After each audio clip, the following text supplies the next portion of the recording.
dabbled in crack, gun packing, nickname Medina, made the scenes, took my Ninas. From gym class to in-glass, pass off for global, the only nigga with a mobile. Can't you see like total, getting larger in waist and taste. Ain't no telling where this felon is heading, just in case. Keep a shell at the tip of your melon, clear the space. Your brain was a terrible thing to waste.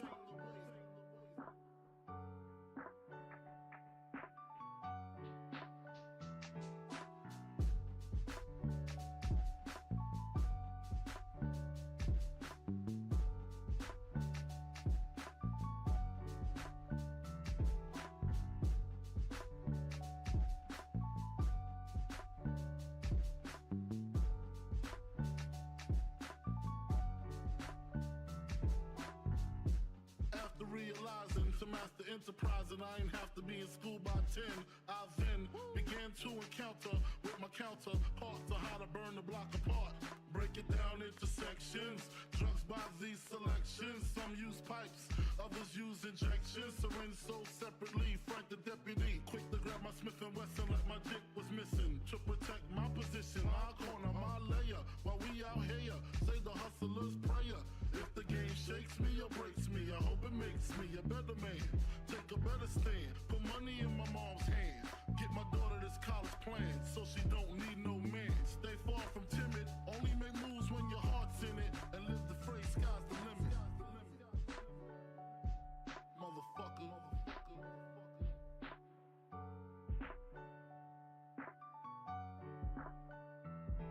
88.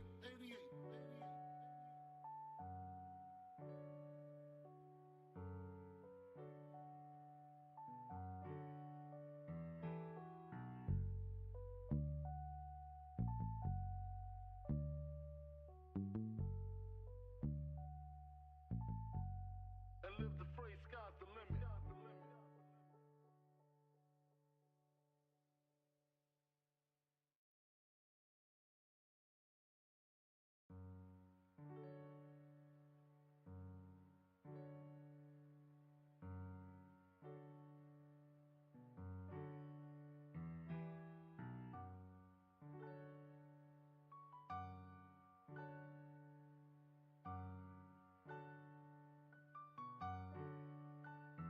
Take a better stand, put money in my mom's hand. Get my daughter this college plan, so she don't need no man. Stay far from timid, only make moves when your heart's in it. And live the phrase, sky's the limit.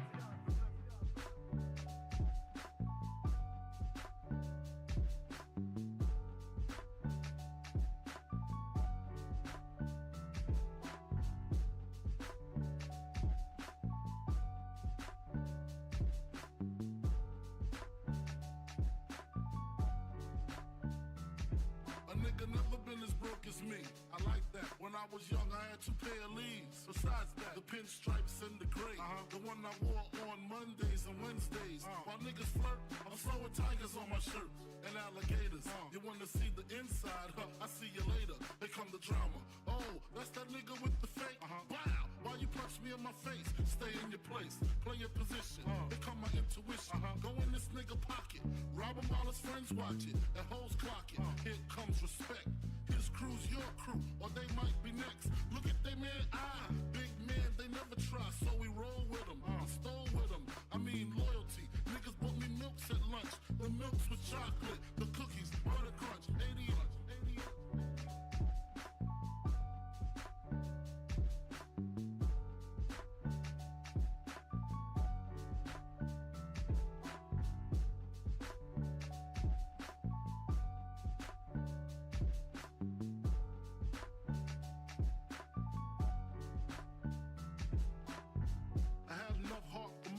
Long as I got stuff for most of them soft. Even when I was wrong, I got my point across. They depicted me the boss. Of course, my orange box cutter make the world go round. Plus I'm fucking bitches ain't my homegirls now. Start stacking, dabbled in crack, gun packing. Nickname Medina, made the scenes, took my Ninas. From gym class to in-glass, pass off for global. The only nigga with a mobile. Can't you see like total, getting larger in waist and taste. Ain't no telling where this felon is heading, just in case. Keep a shell at the tip of your melon, clear the space. Your brain was a terrible thing to waste.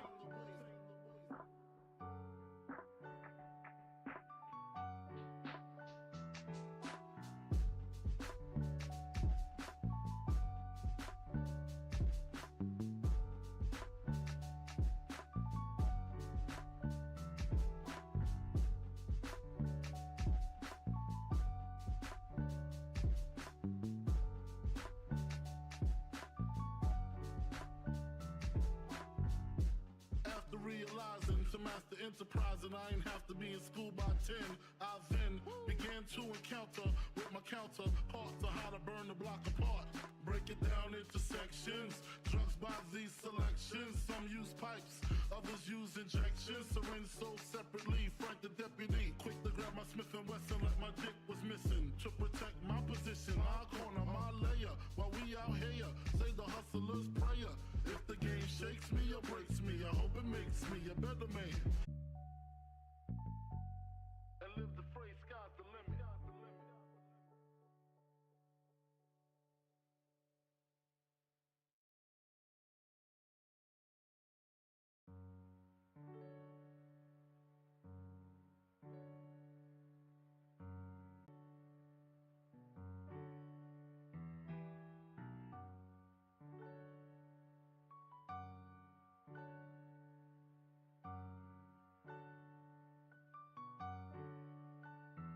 Take a better stand, put money in my mom's hand. Get my daughter this college plan, so she don't need no man. Stay far from timid, only make moves when your heart's in it. And live the phrase, sky's the limit.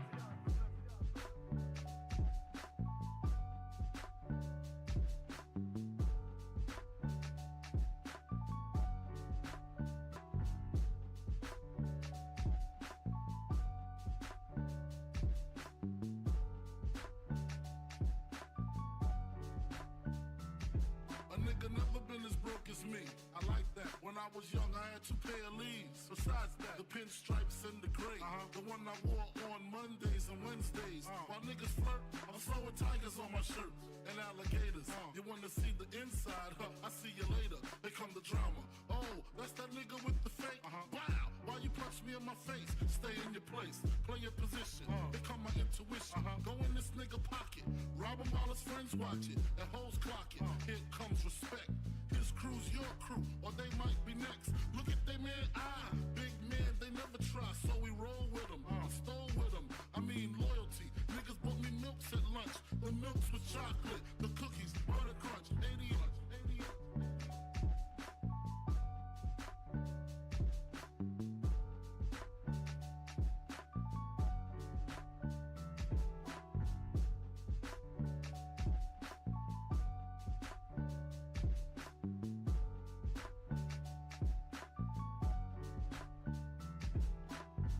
I had enough heart for most of them, long as I got stuff for most of them soft.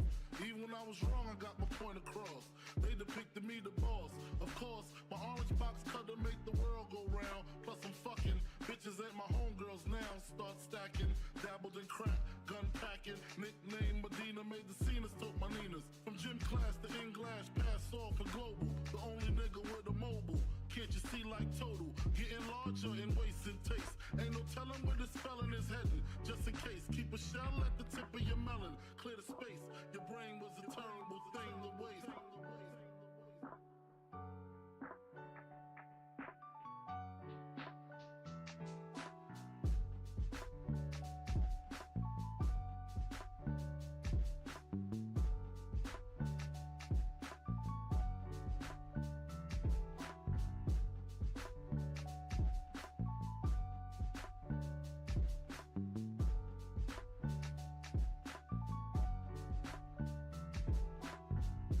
After realizing to master enterprise and I ain't have to be in school by 10, I then began to encounter with my counterparts to how to burn the block apart.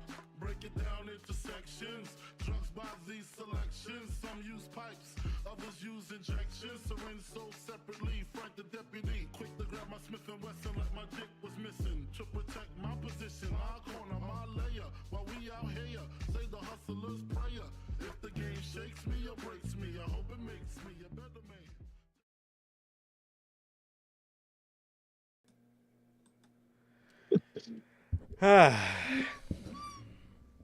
Oh, God.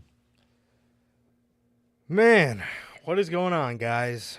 What is going on?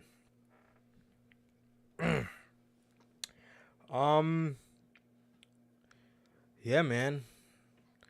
How's everybody doing? How's everybody doing today? Well,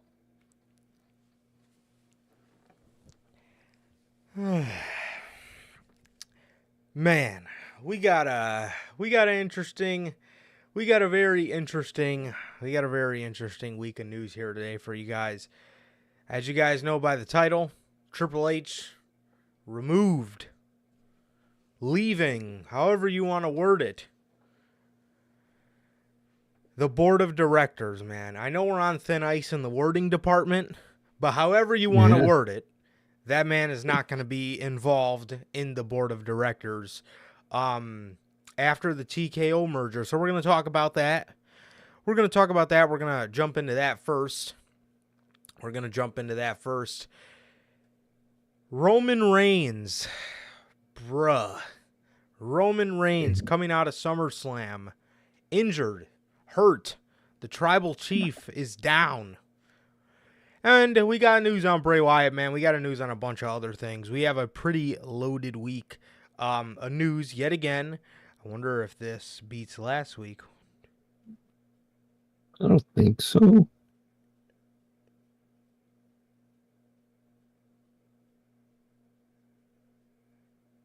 No.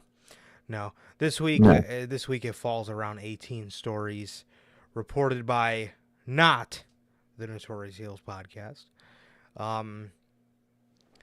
But anyway, yeah, we got another pretty loaded week of news here today for you guys, man. We got a bunch of injury updates, man, and stuff like that. So it's it's gonna be an interesting week. A lot of good stories here today for you guys, man. But like I said, after we hit this intro, bro, we're gonna talk about Triple H. We're going to talk about his media scrum, too, because he was asked a pretty interesting question on there. And then the big news that everybody's talking about, man, Triple H removed from the board of directors. He will no longer be on the board of directors. We'll go into that. We'll go into, at least I've had a bit of time to think about it, man. There's red flags for sure, and there's also things that don't make it too bad, but you know, obviously there's the big red flag, VKM. So that's we'll get into it, man. It's definitely very interesting, man. It's definitely a very interesting thing going on in the world of professional wrestling. But I'll tell you what, bro, when I seen that article, the first words I seen were Triple H leaving, and I said, no, yeah, it's done. It's over. Bro, that was the first things those are the first three words I seen, and my heart dropped. Because I was like, dude, there's no fucking way. But literally, thankfully it wasn't immediately what came to my head was that man was just full-blown leaving the company. But dude, I'm telling you, bro, first three words I seen, man, Triple H leaving, and my heart dropped. I said, no fucking way. God damn. Yeah, man, but other than that, man, yeah, what is going on, guys? What is going on? We are back with yet again another edition of the Notorious Heels podcast and episode 174 of the news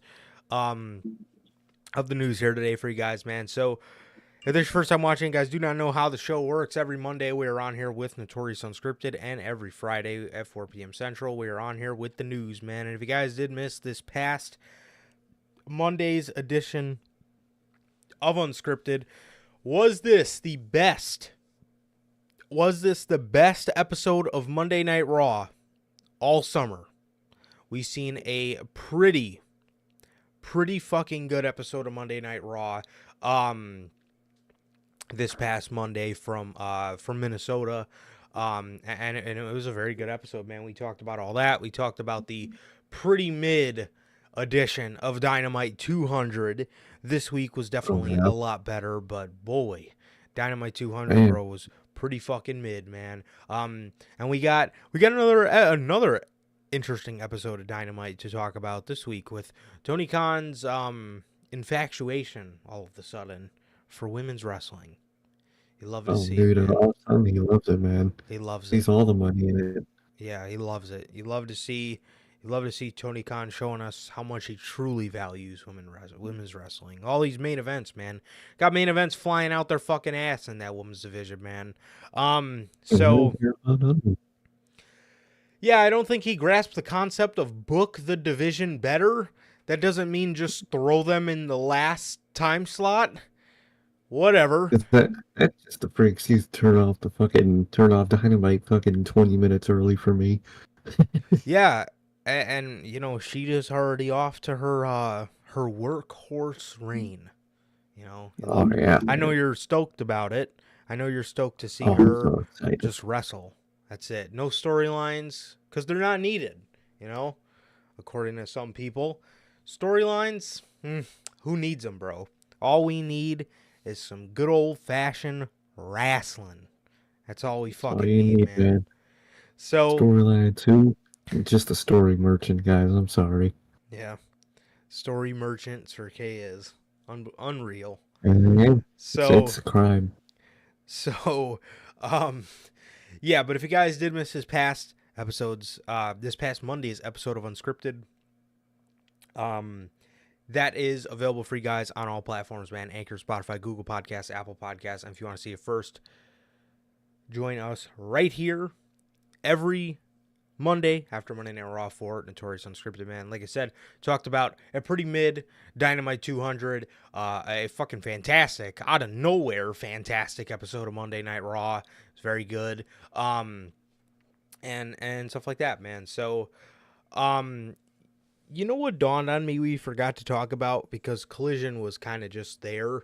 We forgot to talk about fucking Christian Cage kicking his fucking daughter out of the arena. Oh yeah, I think we did, bro. That shit was goated, man. Man literally kicked his own daughter out of the arena because she wanted to hold the title, and she didn't win the title, man. Yep. So in a nutshell, his daughter goes to grab the fucking championship, and Christian Cage says, "What are you doing?" She's like, "I want to hold your belt." This man tells his fucking daughter, "Did you win this title?" Bro. So he tells her to go find his mother, and then he tells security, get her out of the arena. She doesn't have the proper credentials. I fucking love this man, Christian Cage. I absolutely hate how, like, I'm assuming to AEW fans it's because the title's not defended, but to me, I love it. Like, this is honestly some of Christian Cage. This is some of my favorite work of his entire career. Like, genuinely, this man is a gem. I'm telling you, man, this shit is gold, man. This man, he's one of the best things in recent times, man. Oh my god, he's fantastic. Yeah, that man is just downright fucking hilarious, and which is funny too because he can still wrestle, but he's using his character, and he's telling a story with him and Luchasaurus, and the progression of that. Obviously that's going to hit a breaking point, but he's telling his little story with Luchasaurus, man. They're not really in a feud, but there's always going to be a little bit of story between him and Luchasaurus, being that is Luchasaurus's championship. But Yeah. fantastic. I love it. Fantastic. I really love it, man. He's using his character, man, which is probably why his reign isn't getting talked about enough. But that man, for me, is 1,000% making the TNT Championship more prestigious. I mean, it's pretty down in the gutter, but he's definitely pulling it up just because of how fantastic that man is. Exactly, man. Exactly. So, yeah, man. So that was that. I realized we forgot to talk about that, and I was beating myself over the head for it because, goddamn, that was hilarious. But Christian Cage, bro. It's all I gotta say, man. Christian fucking Cage. But other than that, man, that is available, like I said, for you guys on all platforms. Again, Anchor, Spotify, Google Podcasts, Apple Podcasts. If you want to see it first, join us right here every Monday after Monday Night Raw for Unscripted, man. And also, if you guys haven't got a chance to get your hands on some of the official Notorious Heels podcast merchandise, you guys can now find this live on the merch shop.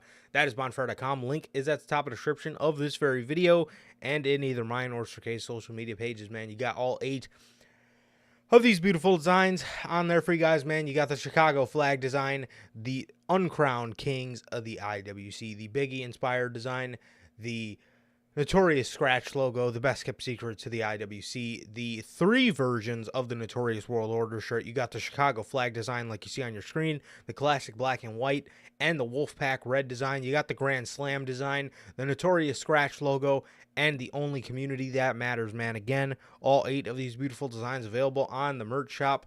All 8 of these designs plus more. Forgot to say that there is more on there for you guys, man. But yes, all these are available on the merch shop. Again, that is bonfire.com. Link is at the top of the description of this very video, man. So, with that, if this is your first time watching, you guys do not know who we are here at the Notorious Heels Podcast. I am Johnny Mayhem, one half of the host of this very show. And as for the other half, we got my man Sir K here. How's it going, dude? Going good, man. It's going good. Just chill out, man. Been pretty normal Friday. Yeah, shit's been pretty normal, man. Guess just waiting for all these weekends, man. It's gonna be a couple weekends soon. Yeah, it's All gonna be in, loaded. all out. No, exactly. Survivor Series. Can't wait for all of it, man. But for now, I'm just chilling, man.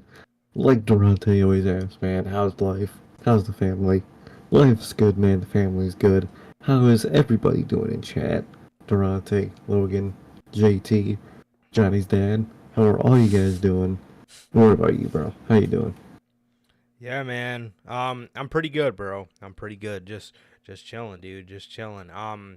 Getting ready. We got what the fuck is today? Today, the 11th. Yeah, bro. So we got like another.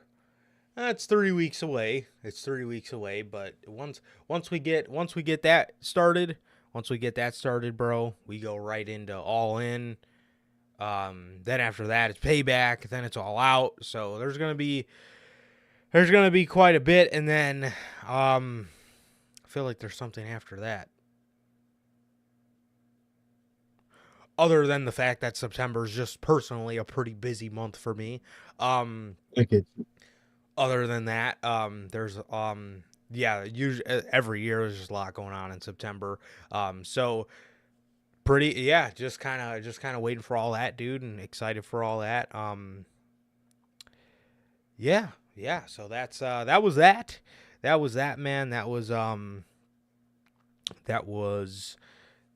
That's honestly pretty much all that's going on right now, man. But as Durante always asks, how's life? How's the family? Life's good. Family's good. What about you, Durante? Durante's putting out a public service announcement. I don't know if you caught it, but in the intro, I threw up our disclaimer just to let them know.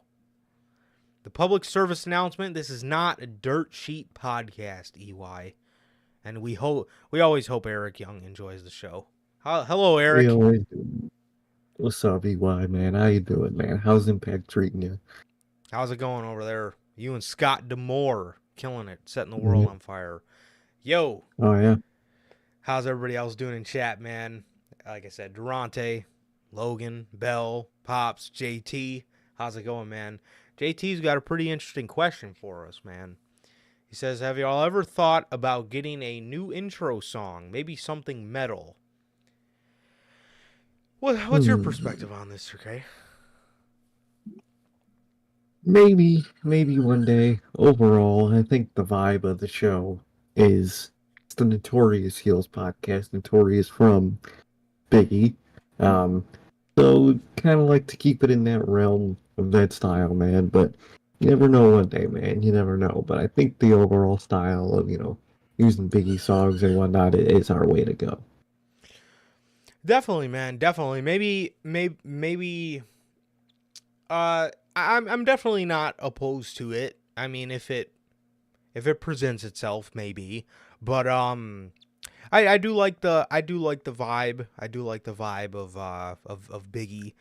From my perspective, I like the vibe of Biggie. And maybe if we decided to move on from some of those songs, I would maybe look into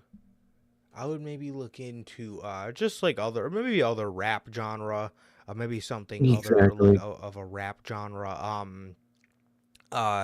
Yeah, definitely, definitely. We've definitely thought about switching up the music for unscripted, keeping the music for unscripted and the Friday show today, the news show different. But yeah, that's definitely some good it's definitely if we were to do any kind of rock band, or if we were to try to find any, sort of like non-copyright rock music, um I would definitely I would prefer obviously, so maybe if we could find something Beartooth is an obvious go-to, Exactly. or Black Sabbath. I love Black Sabbath. So um yeah, one of those two.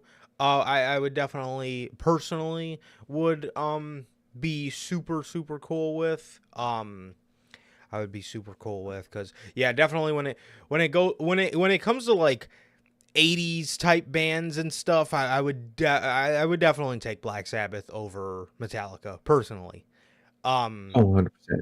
yeah, I'm a mark for Ozzy, bro. I just love it. I love his voice. I think he's fantastic. But yeah, maybe something like that. But I mean, even in terms of like rap, I really like Kendrick Lamar's kind of vibe. So maybe that would be another I think song, something like that another would be perfect. yeah, another person. That would be another person. I just like his vibe, his music. I think it would go really well with the show. But yeah, I mean, yeah, I would totally be up for it. I would totally be up for it. Maybe it is time for some new music in the future, man. So we'll see what presents itself. But yeah, definitely that's a great question, JT, for sure, for sure. Um, so no, yeah, Anthony, Logan was talking about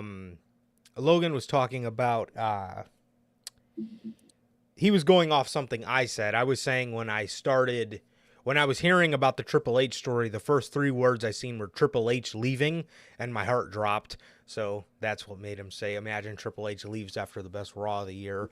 Um, so yeah, man. Yeah. So that's the story behind the content. Logan, man, you're telling me you don't want every champion in AEW to just be a workhorse? Nobody's I out here just have telling to. stories. You want stories. God. Like, dude, You're not a wrestling fan.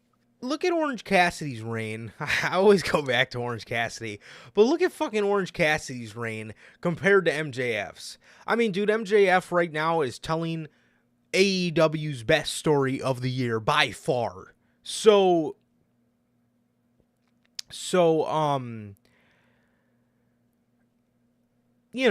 I mean, look at the level of importance between that and look at the level of importance between that and the All Atlantic champion, or the whatever it's called, championship. I mean, there's just MJF's telling us, he's out here telling a story, and look at how important the championship benefits from it. Exactly. It actually means something. Yeah, I don't know, man. I don't know, man. So, hey, JT, man, you don't gotta disrespect Biggie like that, bruh. Damn. I'm Bruh, come on. genuinely, I would skip anybody. I don't give a fuck what they're playing. No, I skip. No, I skip. Yeah, there's no way. Um, No, exactly. uh, I always skip that type of shit. yeah, I'm skipping anybody's intro. I can't lie to you, man. But look, man, there's not many non-copyright Biggie songs out there. There's not too much to work with, but we'll see, man. We'll see. We'll see. Um, so yeah, bro. Triple H, man. Well, first and foremost, the media scrum. The media scrum, man. Triple H was asked about Vince's involvement during the SummerSlam press conference. Triple H said the reason WWE is what it is. Oh man, this brought me back to fucking Cirque, bro. Remember when we were watching the media scrum and Triple H said, "Well, the reason WWE is what it is," and fucking Cirque just blurts out, "Oh, not this fucking answer again. He made it what it is." Bro, He made it what it is. Dude, shit killed me, bro. it's the only thing the motherfucker, dude, it's the only thing everybody ever says about Vince McMahon. That's the He's the reason it's only here. that's I the don't only give a fuck. that's the only defense. It's like obviously, man. But does he make the does he improve the product today? No. So step away. Keep your fucking Dude, legacy in. Well, I mean, it's already tarnished, but I mean, what the fuck? But dude, I don't give a fuck what he did. It's what he's doing now. And it's Cheeks. It's been Cheeks for years. Boot his ass. Now, I don't... well, none of this would be here. I don't give a fuck. No, you'd be on a WCW fucking media scrum right now, you dumbass. So either way, you're gonna end up on a media scrum one day. It's just because Vince got you to this one with that logo. You fucking... Ugh, that shit pisses me off, bro. Man, that shit makes me so angry. That was hilarious. Oh, no, it's JT, man. Not Big E. Biggie Smalls. The rapper. Fucking JT. Big E. So... he's the reason WWE is what it is. The reason this business, not just WWE, you can make an argument, a very valid one, that without Vince and his vision for this business, maybe it wouldn't be here anymore. There were things at that time, back in the day, that were very popular. Roller derby, things like that just disappeared off the face of the planet. The vision for what he did changed the business, changed all of it for 50 years, an incredible run of success. No greater mind in the business at this point in time. If all of us didn't look in moments of time, if all of us didn't look in moments of time for console in him for our thoughts or ideas, if we have a question, go to him to ask, we'd be silly. It's sitting next to someone who has forgotten more about. It's sitting next to someone that has forgotten more about this than you'll ever know. To not utilize that in some aspect is he day to day? No. Is he in it all the time? No. If anybody he has earned the right to be able to do that. Okay. I mean, the answer was about as as cookie cutter as you could possibly get, if I'm being honest. But I get he's not gonna fucking come out there. That man absolutely in no way can come out there and say, yeah, he's involved day to day, because the company, maybe they will admit it after the TKO merger, but right now it's like the worst kept secret ever, but it is a secret. Oh, yeah. Oh, no, he's not in the day-to-day, and then they'll just see stories, oh, Vince changed this on Raw, Vince changed this on SmackDown. It's like, come on, man. We know you're lying. We're just waiting for the lie to fucking be revealed. Yeah, so is Bobby Fish. But, so, yeah, so, I mean, yeah, like I said, the answer itself was about as cookie cutter as you can possibly get. I mean, obviously he's not going to come out there and tell you how it is, because he can't. But, yeah, I mean, yeah, he obviously, like, I fucking lost my train of thought. But yeah, that's genuinely about as cookie cutter as you can get for an answer. I mean, he is oh, that's what I was going to say. I think it was last week when we were talking about how some stories just come out. Some stories come out and people believe the story instead of just watching the television screen. Like, you know, people believe stories that, oh, Vince wasn't involved. Vince wasn't involved here. You know, they tell you, Triple H said stuff like this. Is he involved in the day-to-day? No. Is he involved all the time? No. All you got to do is watch the fucking TV, and you could clearly tell that the man is involved. I mean, obviously I can't use this past Monday as an example, but literally all the other Monday Night Raws before that, they're so unambitious, they're so directionless. You know, they just don't they don't click. They don't click like they used to. What we seen this past Monday is a clear Triple H Monday Night Raw. The Monday Night Raw had great in-ring action. They told a couple great stories throughout the night, man. Things felt fresh. They used fresh people. Granted, those people are like 5 years too late in their push, but they're using fresh people, you know, in the main event scene and stuff like that. So it's refreshing to see, and you don't get stuff like that on a Vince McMahon show. No, exactly. Anyone that watched this product for as long as they did, knows when there's a Vince McMahon, you know, ism, and knows when there isn't. And there's been a lot of them in the recent months, man. But we all know he's back. Triple H can lie all he wants, man, but we all know he's back, man. I don't care what he did to set all this up. I don't give a fuck. He's fucking shit up now randomly. And I think once this merger happens, it could spell the end. Very well could. It very well could. But another thing you see on Vince McMahon's shows, nobody feels like they want to take risks. You know, everybody just feels very comfortable in their character. To be 100% honest though, that kind of is, I feel, just like just very common in today's business. Nobody wants to take any kind of risks, which, like I said, Nakamura is 5 years too late on his push, but at least taking the risk of at least trying to put him in that position and seeing if anything comes of it. I guarantee you nothing won't, but it's a risk nonetheless. And they didn't just go with one of their cookie cutter top guys for a World Heavyweight Championship match. That aspect of it I can respect.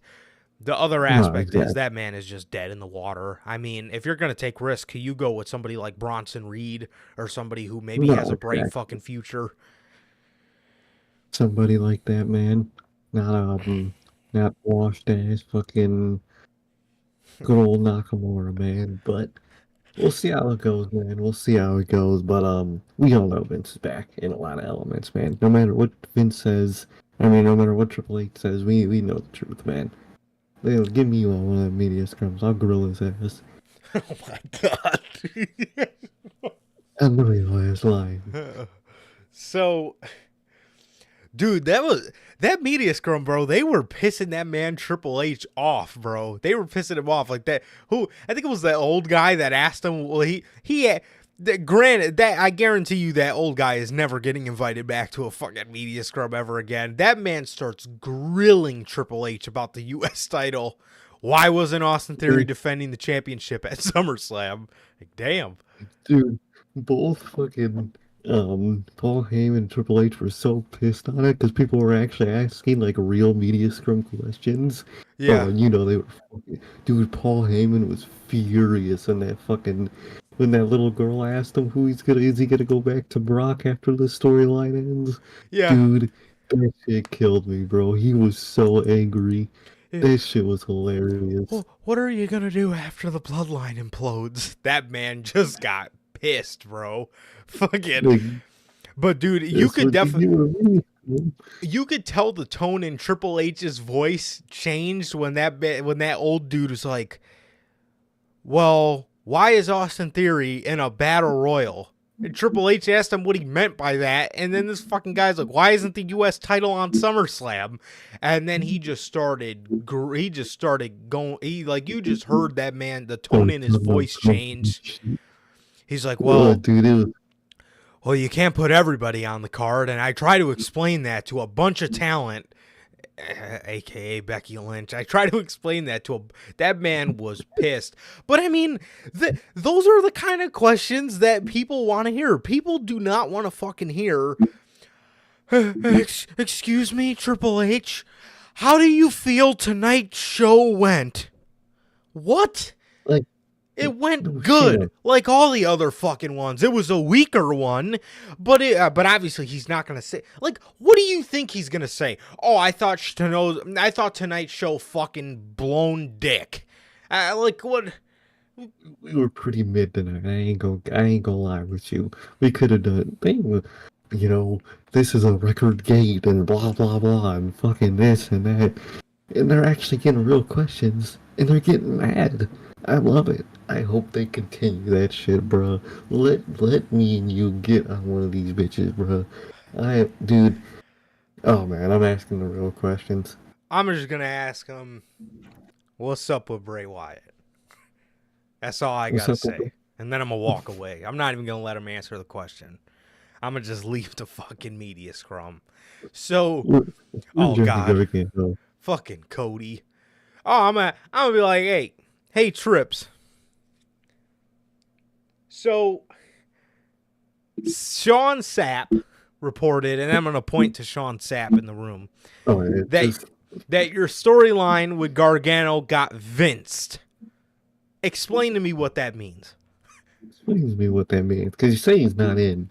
Well, people getting vinced, man. What does that mean? Where is Johnny Gargano? Where are you hiding him right now? Where he at?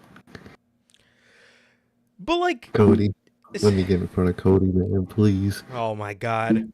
So tell me, what's up with this agreement with you and Tony Khan? So why did you leave AEW? What? I want to know. Just no beef, nothing like that.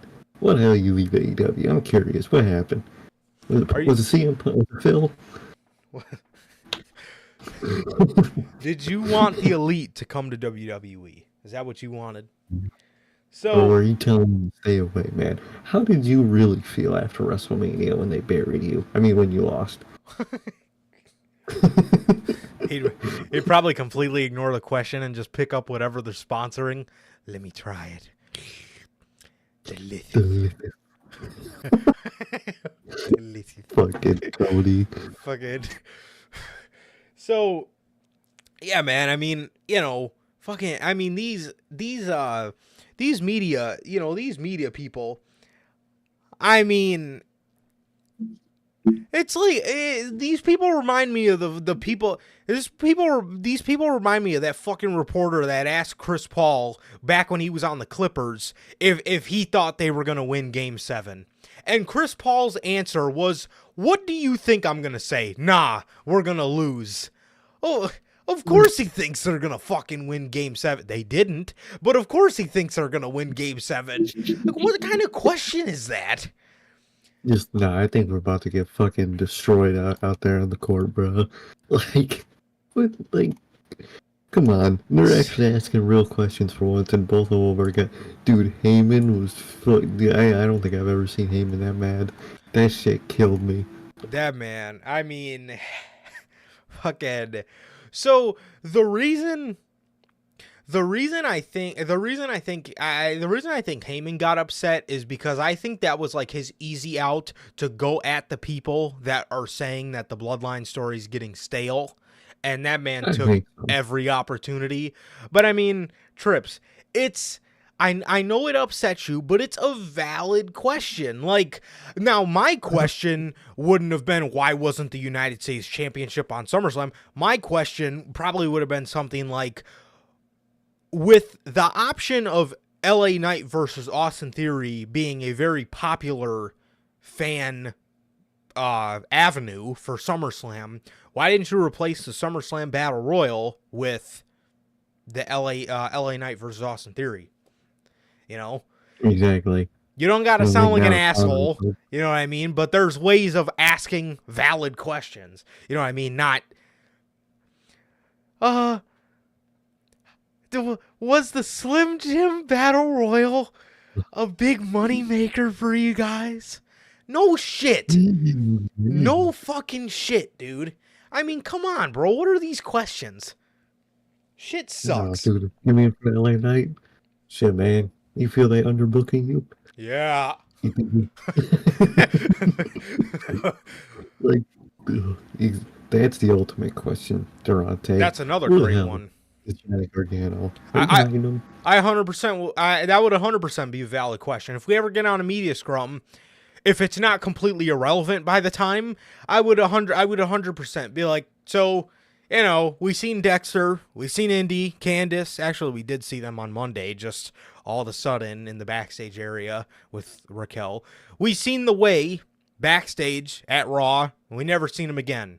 What is their status? Like, what is going on with the Way? Like, obviously, it would be kind of stupid to ask about somebody like Bray Wyatt because we all know it's an illness. But No, exactly. nobody has to explain anything. So what the fuck is the point of a media scrum?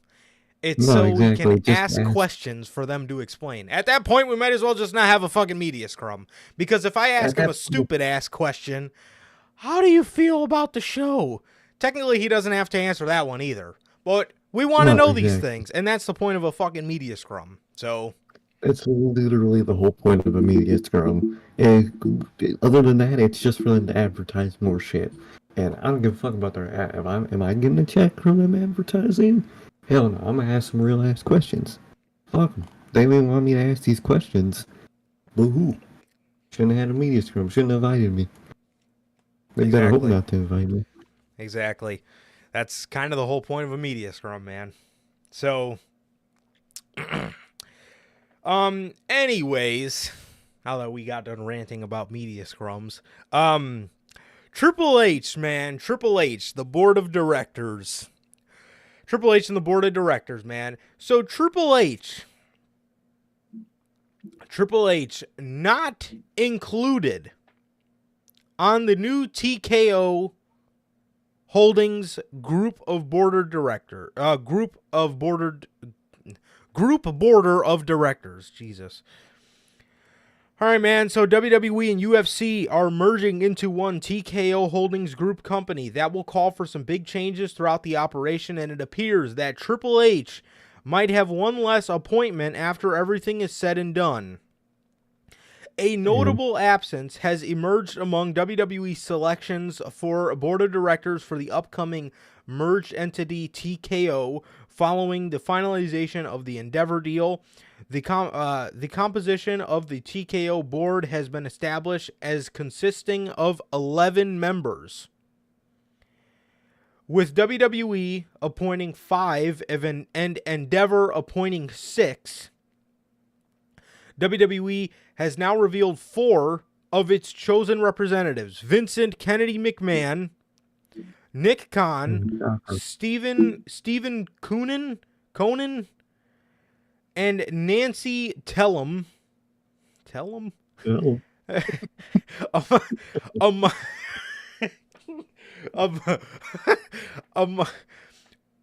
Amongst them, McMahon, Khan, Conan, and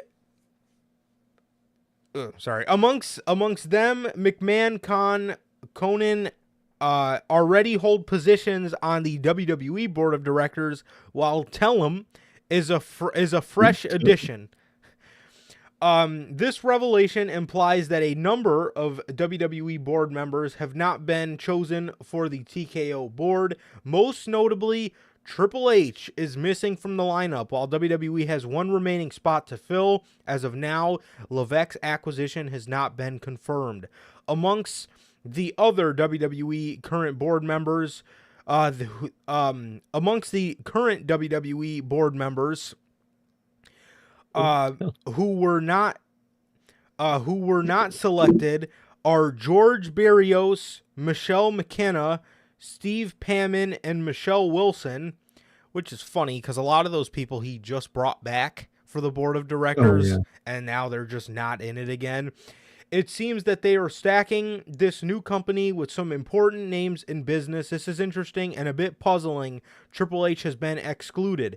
As for Endeavor, they have already made their selections for the TKO board, naming Ari Emanuel, Egon Durbin, Jonathan Kraft, Sonia Medina, Mark Shapiro, and Kerry Wheeler as a part of their side of the board. So there is one more spot. There is one more spot on the media scrum. Or the media scrum. I just got done fucking ranting about the media scrum. There is one more spot on the board of directors for WWE. So people may want to hold their horses on this a little bit because it very well could end up being Triple H. But Triple H will remain as the head of creative for the WWE. The one positive that we can get out of this, Dana White runs UFC. He completely runs it. He's the head of creative for UFC, if you will. And Dana White is not on the board of directors. He's not. But he does run everything. I hope they parallel that with Triple H, but there's always the factor of Vince McMahon. You know what I mean? And exactly. Ari is probably going to let the man do whatever the fuck he wants. And it is absolutely hilarious to me how he leaves out all these people. He leaves out all these business people. Meanwhile, you have a guy that knows both ends to the spectrum, the wrestling department, all that, and he also knows the business side.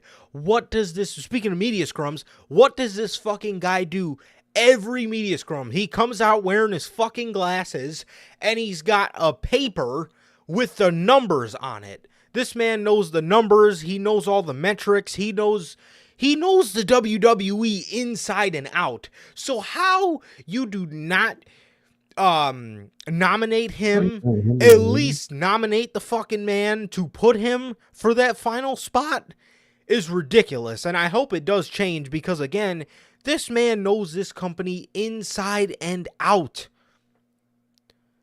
Like, exactly, man. Exactly. He cares. He knows.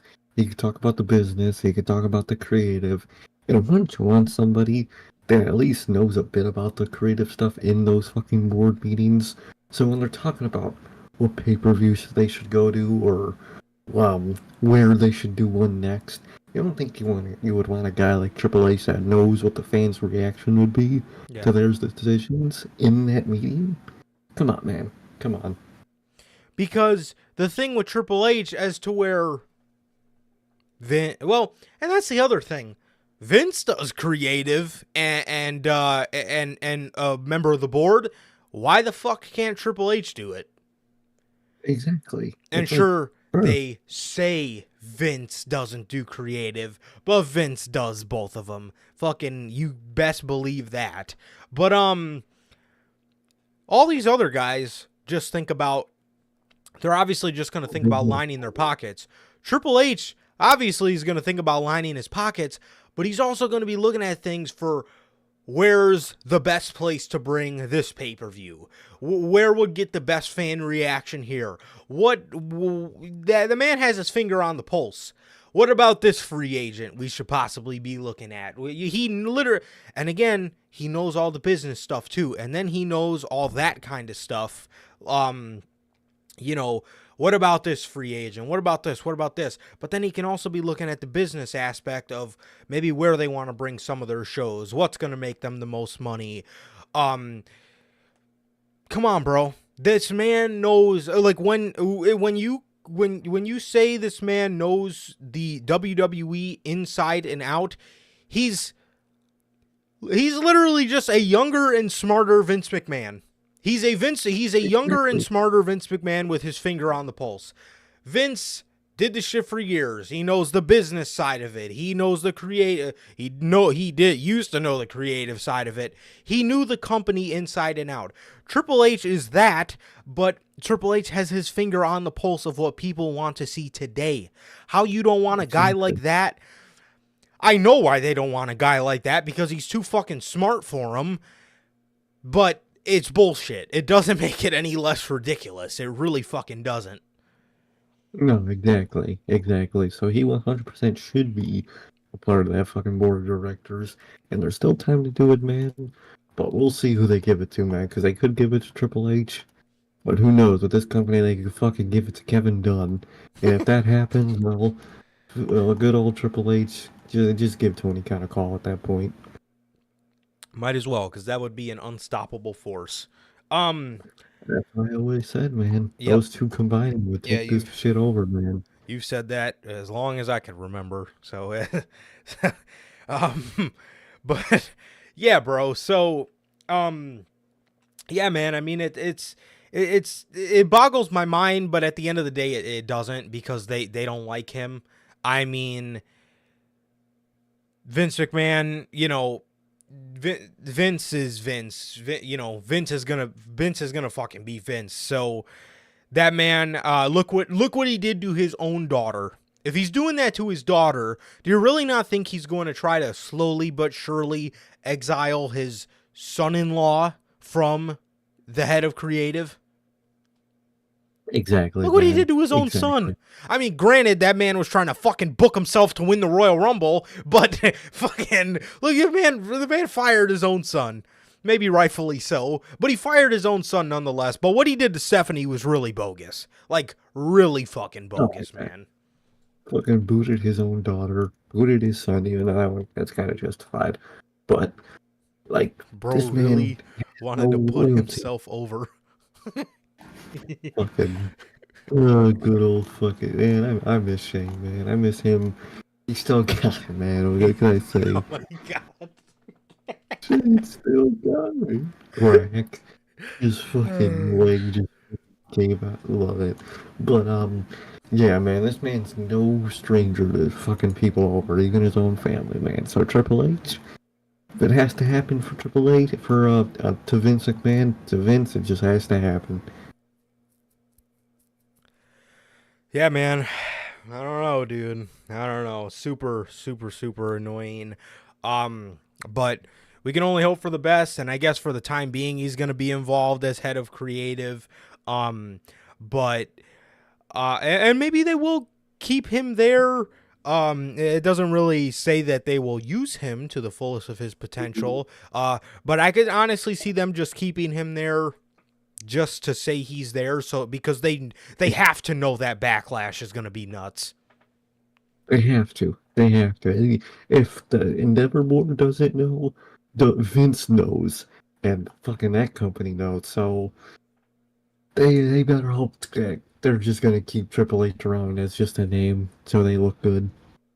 Yeah, for sure. Because if they boot him, like, officially, oh dude, it's over with. It's cooked. Yeah, it's done. Yeah, it is done. Done. So, speaking of the WWE sale, man. We got some news on that. Fucking Logan. We got some news on the WWE sale, man. So Endeavor announced today, 3 days ago. Endeavor announced 3 days ago that the transaction to merge WWE and UFC into the TKO group, the TKO Group Holdings. I don't know why it's called the TKO Group Holdings. It's so fucking stupid. So they announced that the transaction to merge WWE and UFC into TKO Group Holdings Incorporated is expected to close mid to late September. So we're looking at about another month. And the sale's going to close, man. The sale's going to close. So, yeah, that's that, man. So WWE's got about a month to get their shit together and to put this fucking poor guy on the board of directors.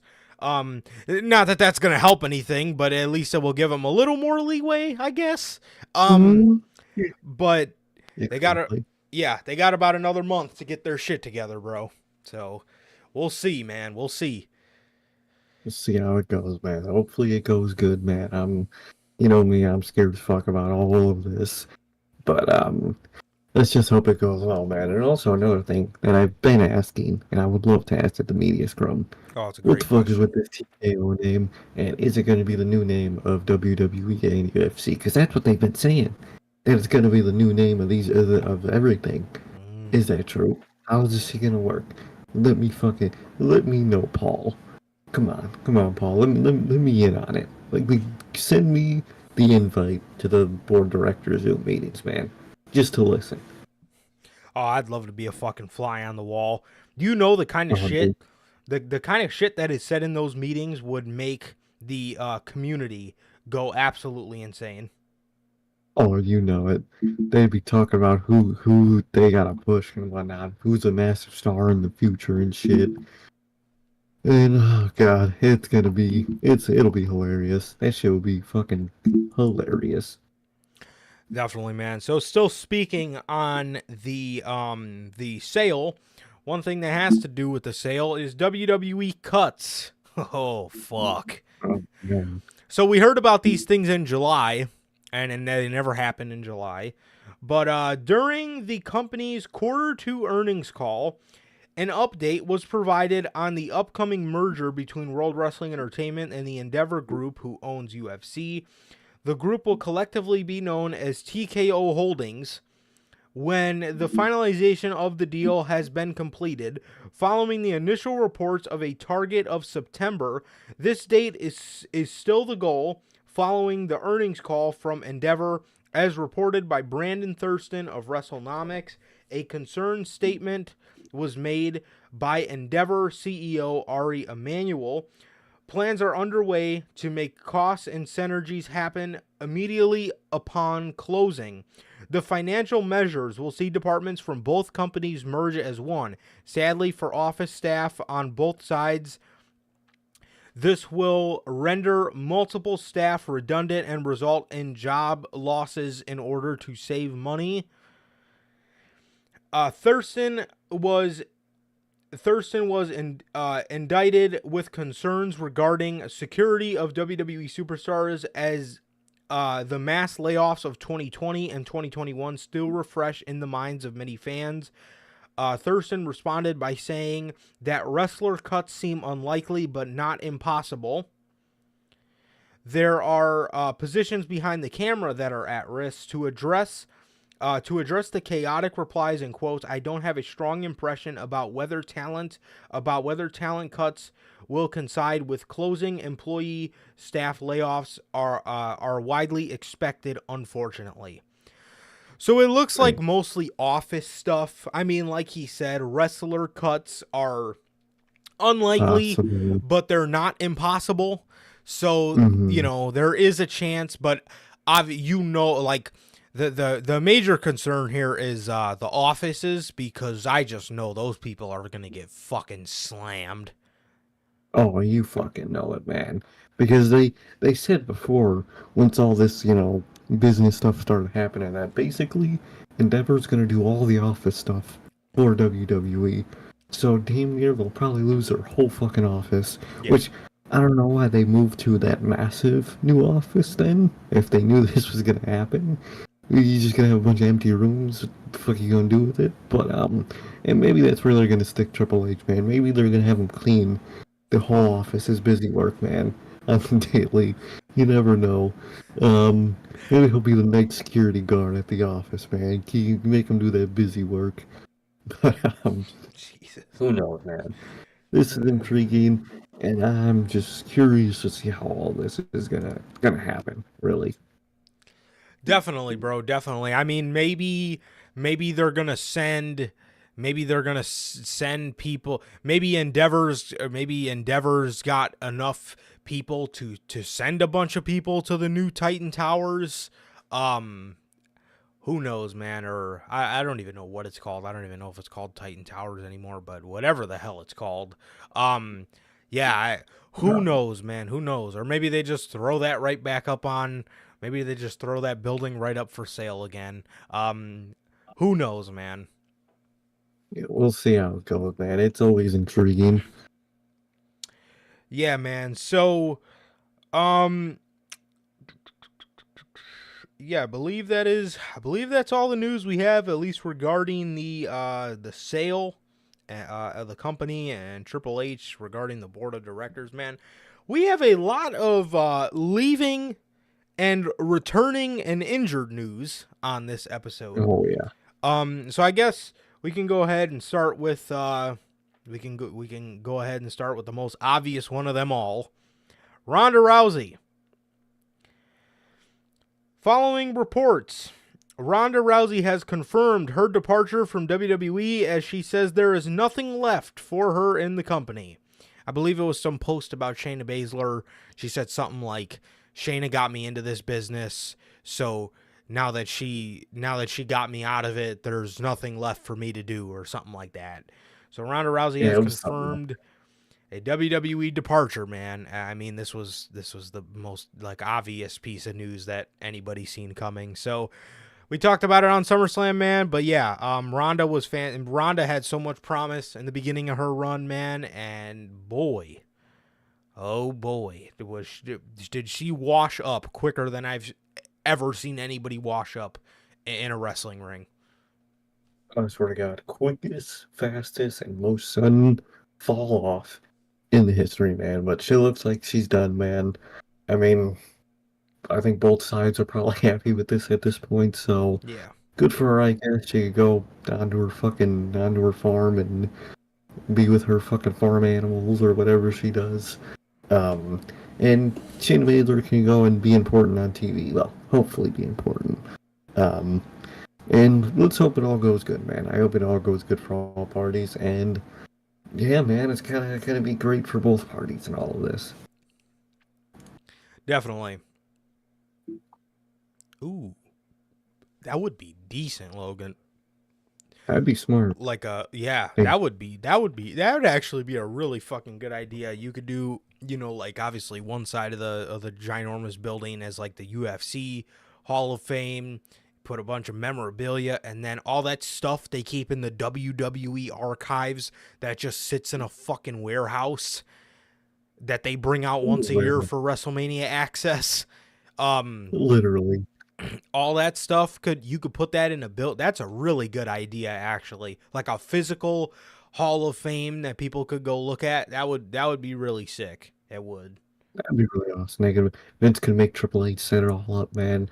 Throw him fucking a box of tape and tell us he has to get to work. You unbox all this and set it up. You can pack all this out, man. You can set all this up for us, man. Thanks. But it's raw. Yeah, I know. That's why. Man just got him packing out the freight truck, man. So busy work. I'll never forget that story. Made Triple H do busy work. What the fuck does that mean? Maybe that's what we should ask him at the media scrub. A couple months ago, it came out they had you doing busy work for the night after WrestleMania. What happened? What were you doing? What was your this so-called busy work? What did they make? Did they make you pack out the freight truck, man? What did they make you do? I think he had to pack out the production truck, bro. I think he had to pack it out. I think so, man. I think so. Jesus. All right, man. So, with one person leaving, there's another person coming back. Kairi Sane. Kairi Sane is set to make her WWE return, per PW Insider, while reports state that she could return as early as this week. Sane has several dates in Japan to fulfill, so she could return. And she could return.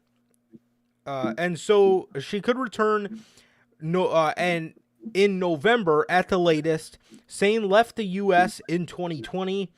To move back to Japan, where she worked as an ambassador for WWE until her deal expired in late 2021.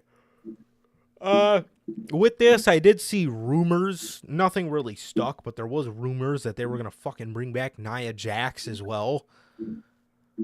Dude, you have powerhouse women that are actually good. You know that, right? You have Piper Niven that has done nothing. That Nothing. is Nia Jax on steroids. She is Nia Jax, but actually a good wrestler is Piper Niven. Come on, bro. Come on. Exactly. They never use her. So Dude, stupid. when's the last time we've seen her, actually? I have no idea. I genuinely cannot fucking tell you the last time we've seen Piper Niven. That's insane, dog. That is a crime. So, yeah, man. I don't know. Kairi Sane looks to be coming back. Kairi Sane looks to be coming back to the company. I would assume this would mean for like an in-ring role, unless she's just coming back to be an ambassador again. But you know, she was doing New Japan and Stardom, I believe. She was doing New Japan and Stardom, so I'm assuming, you know, I know she's in-ring ready and stuff. So hopefully we can. Hopefully we can see her back in the ring and doing her thing, man. And I would love to see it, man. Exactly, man. Exactly. So Maybe she could join back with Io, become the Sky Pirates again, or the Kabuki I would like Warriors. you know they're gonna do either one of those two, man. If she's is going back to in-ring work, but no one can WWE a certain somebody else. She could very well be a producer too. They love giving people that fucking role. They do. Producer and a coach, man. Good lord. They do, man. So yeah, Kairi's coming back to WWE, man, and I'm stoked for her, man. I'm stoked. It's gonna be it's gonna be good to see her back, man. She was always great. So yeah, it's gonna be real good to see her back for sure. Hell yeah. Hell yeah. And speaking of the producer role, former Impact and NWA champion Nick Aldis was in Minnesota ahead of tonight's Raw. Aldis is being brought in for a potential producer role and will be at a number of TV tapings, according to PW Insider. And Nick Aldis, it just came out a half an hour ago that Nick Aldis is backstage at SmackDown tonight. This man took it. That's insane. I'm shocked. I didn't think he was gonna take it. Bro really became a producer, man. That is insane, man. Good for him, I guess. Let's hope it eventually goes to an in-ring spot at some point, man. But we'll see how. Maybe that's Triple H's plan to get people past Vince McMahon. Oh, don't worry, Vince. This guy, he's just gonna be a producer, man. And you make him a wrestler afterwards, man. Maybe it's fucking Triple H's way of sneaking him past the border, man. It's his plan. Maybe. You never know, man. Maybe he's gonna sneak him through as a producer, and then you got him in. Put him on TV. Exactly, man. Maybe that's his master plan, man. But it's interesting, man. I didn't think he would take that role. I really did not. And let's see how it goes, man. Good for him, I guess. Definitely, bro. That had to have been like life-changing fucking money. Like life-changing money. You fucking know it. You know they're paying that man out the ass, bro. I'll go be a producer, bro. Yeah, I would be a producer. I'd fix that fucking place right up. Either company, man, I'd fix that. I mean, man, me and you would fix those fucking places right up. Oh, bro. Fucking, dude. Give me a slot on AEW. Give me a couple fucking segments on AEW Dynamite. Shit'll be nuts. Give me Dynamite, bro. That's all I need. Oh, Orange Cassidy? You losing that bitch tonight. Oh, yeah. You want to tell a story? Oh, no, you don't? Alright, you losing.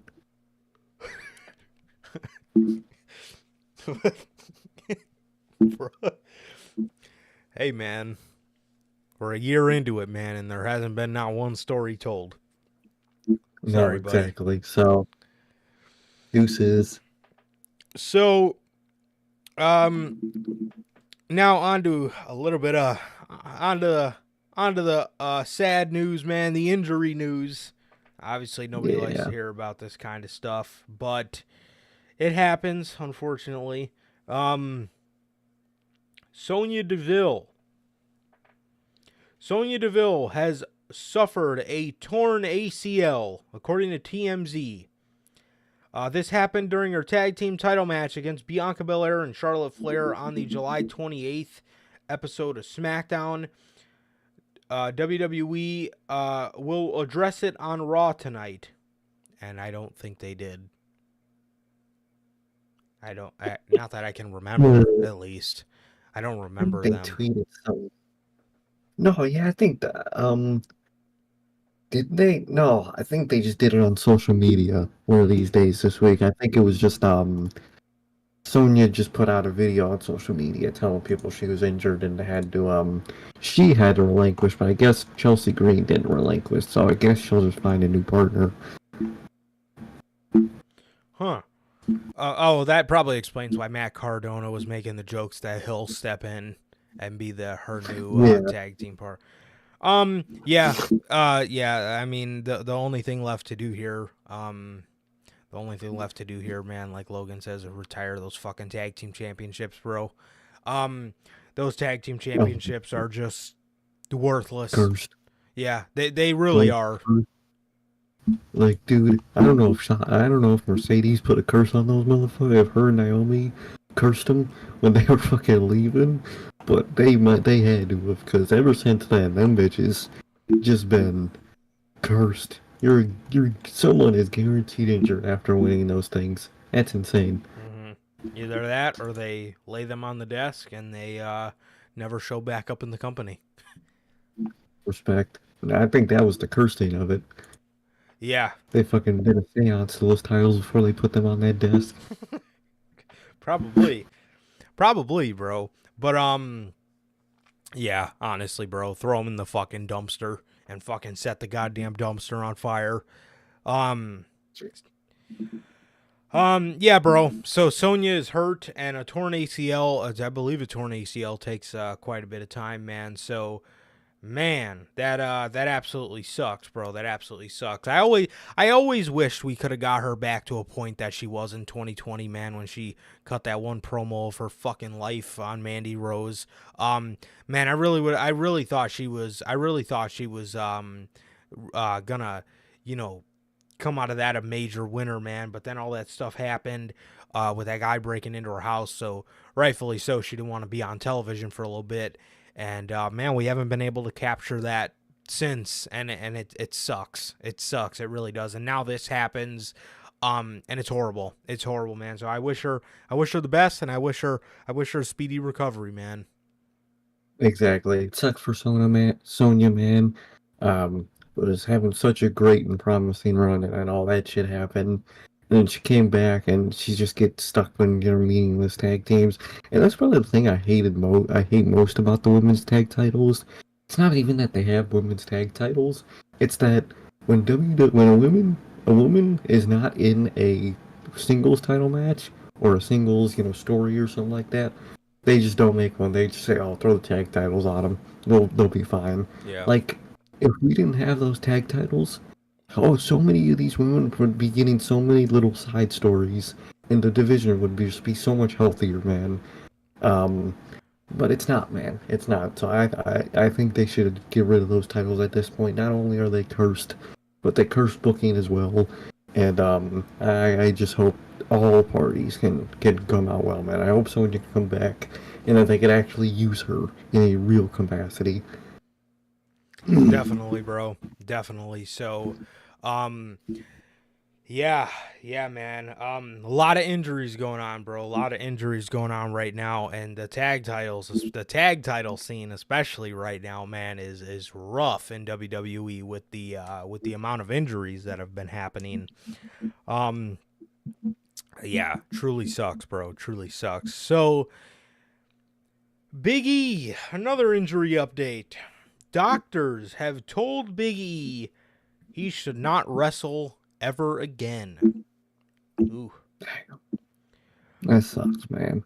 So, while speaking to media ahead of SummerSlam, Big E revealed that some of his doctors have told him he shouldn't wrestle again. He does not have a timeline for his return, and he wants to live a healthy life. However, he revealed that he has had talks with WWE over potentially doing some color commentary. If it's anything like those old fucking, like when New Day had their own commentary desk and Big E would just, bro, if he could exude a little bit of that excitement, I would love Big E and Corey Graves on Friday. I think that would be fucking funny as hell. That would be hilarious, dog. Fucking man, I'll never forget when they were fucking chucking pancakes behind him into the fucking crowd. And this fucking and then somebody fan fucking threw one back. And it landed right on the fucking table. This shit was hilarious, man. But Biggie, man, it really sucks that this sadly looks like how his career has to, end in ring wise. And nobody wants that, man. That's horrible. But I mean, good that he can come back just in general, and that he's going to be, overall healthy. Sucks they recommended him not to step in the ring again. So that sucks, man. We'll see how he does with that. Maybe he'll find a way to, sneak in one last match to, like, as a send-off. I can see him doing something like that. Yeah. But, it sucks, man. It sucks for him, and I hope he's doing well, man. And I hope when he comes back, and if he is in a commentary role, I think that would be perfect for him. If he can't wrestle, man, put him somewhere on TV, put him as a commentator. I think he would excel in that role, and it would just be awesome to see him again, man. It really would. Yeah, especially because, like, him and Corey Graves used to have a beef. I know Corey Graves used to always get mad because during the pandemic, or was that Corey or was that Michael? I can't remember. I can't remember who Big E used to always fucking throw his jacket at. I can't remember who it might have been Cole, but during the pandemic, that poor man Cole just got fucked with by all ends. Fucking bro, Sasha and Bailey, fucking New Day, everybody was fucking Retribution. Bro was fucking just bucking it out the arena. Do you remember when fucking Cole was trying to do his commentary ad-libs and fucking Sheamus was just hovering over his neck? Oh my god, just that shit killed me, bro. That man was just getting fucked with, man. Oh man, yeah, it was a good time. Yeah, Big E, Corey, and Michael Cole on Friday would be a solid lineup. That would be a solid lineup. I think that would be very entertaining. Definitely. Speaking of commentary, Michael Cole. WWE has shaken up its commentary teams once again, starting this week, as we've seen on Monday Night Raw. Michael Cole and Corey Graves. Michael Cole and Wade Barrett will commentate Monday Night Raw, while SmackDown commentary will be made up of Michael Cole, Corey Graves, and Kevin Patrick. So Corey Graves no longer has to do the job of two people. Well, maybe he does, but at least he has Michael Cole there to probably ease the pain a little bit. So Kevin Patrick is pretty much just easing into that Byron Saxton role. Just a third useless guy on commentary, man. Pretty much. So, basically. But, good for Cole, man. If this is what he wants, man, I guess so, because he agreed with it. Good for him, man. He deserves it. Yeah, and apparently it's because Endeavor, this is at the request of Endeavor, because Michael Cole, so according to PW Insider, it's being reported the main reason for WWE's commentary change is a request from Endeavor and WWE's broadcast partners to have Michael Cole be the face of the product going forward. That's what's up, man. Dude. He deserves it. Exactly, man. Exactly. He's great. He deserves it. He's the best voice that they have right now. Easily. Yeah. and he should be the voice, man. So good for him, man. Yeah, and Michael Cole in his later years, bro, we were talking about this a couple days ago, but like, I remember when he was working with Pat and he would like jump up, because he would get excited. He would stand up.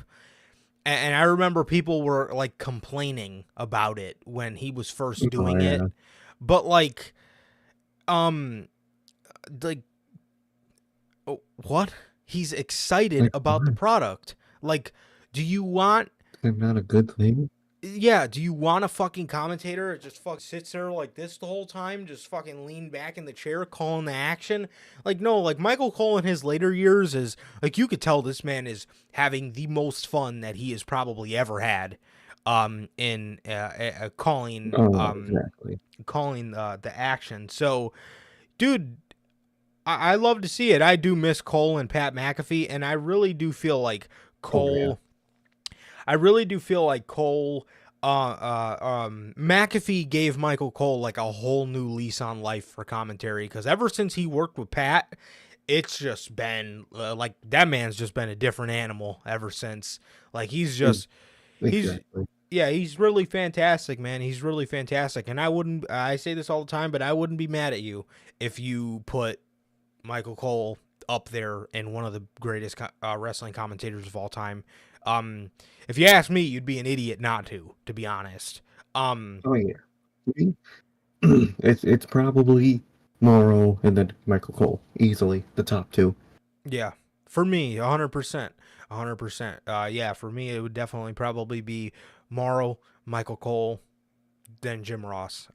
Easily. Yeah. Um, so yeah, man.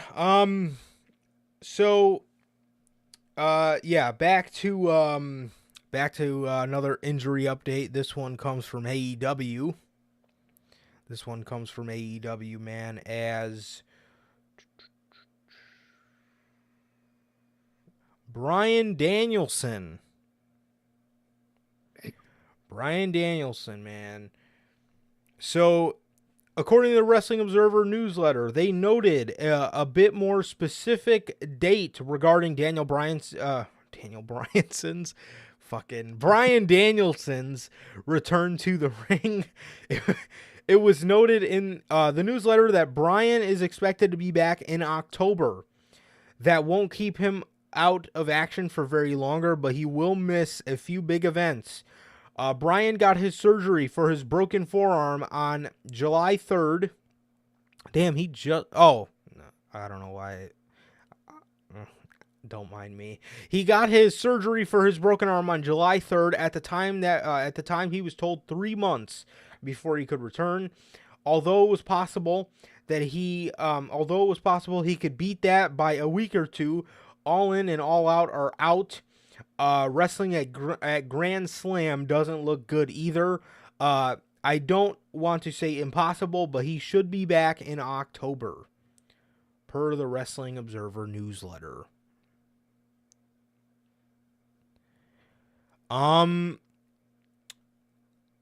That literally is right after all of AEW's like biggest events. And Literally, that and sucks. and it sucks, man. And I just know that man wanted to work in front of 80,000 deep in Wembley Stadium, man. I just know that man wanted to so bad. I know he wanted to so bad, and it fucking sucks, man. It really fucking sucks. That really does, man. That really does. Good to see that he's not going to be out for like the rest of the year. That's really good. Yeah. But he's literally just gonna miss everything big this year. He'll be able to make it the full year, man. Looks like it. Yay, good for him, man. I bet he's so happy. He gets to go to full gear, man. But he gets to miss fucking All In, man. That's horrible. That sucks for him, man. But it's good to see that it's not gonna be a fucking, Jamie Hayter injury. And can't wait to see him back, man. I really can't. Definitely, man. Definitely. And more injuries. Pac. This fucking guy. This guy, man. If it's not fucking, if he's not the man that American Airlines forgot, he's the fucking man that the injury free list forgot. I mean, good Lord. This man. So during the Wrestling Observer Radio, Brian Alvarez noted that Pac is out of action with an injury, but it is still unknown what the issue is. That being said, it is likely Pac will be on the injured list for a long time to come. It was noted that the injury is unfortunate to Pac, especially after his run to AEW. He was seemingly gaining more momentum. I don't know about that. But it was also noted when he suffered the injury. It was also not noted when he suffered the injury. We can go back and we can only hope that Pac is able to heal up fast and get back into action. Good Fucking Lord. This man, Pac. Dude, it's like this dude isn't even in this fucking company. He's either taking a fucking vacation and fucking in the UK at his home for fucking months. Then he's injured in the UK for months. Then he comes back. Then he's injured in the UK for months. Like, holy fuck, dude. Holy fuck. But, It really feels like he's just like a special attraction. Like sometimes it doesn't even feel like he's with the company. The man's not there so much. No, exactly. It really does feel like he's like the fucking Brock Lesnar. Dude just comes in randomly and just leaves. But, it was the best for him. Hope he could, recover pretty fast, man. And let's hope to see him at some point this year. Hopefully, bro. Hopefully, man. Actually, what we were just speaking on, All In. So, Kenny Omega. What is Kenny Omega gonna be doing at All In? So we got some teases on Wednesday, or at least this upcoming Wednesday. We're getting a sit down with JR and Kenny.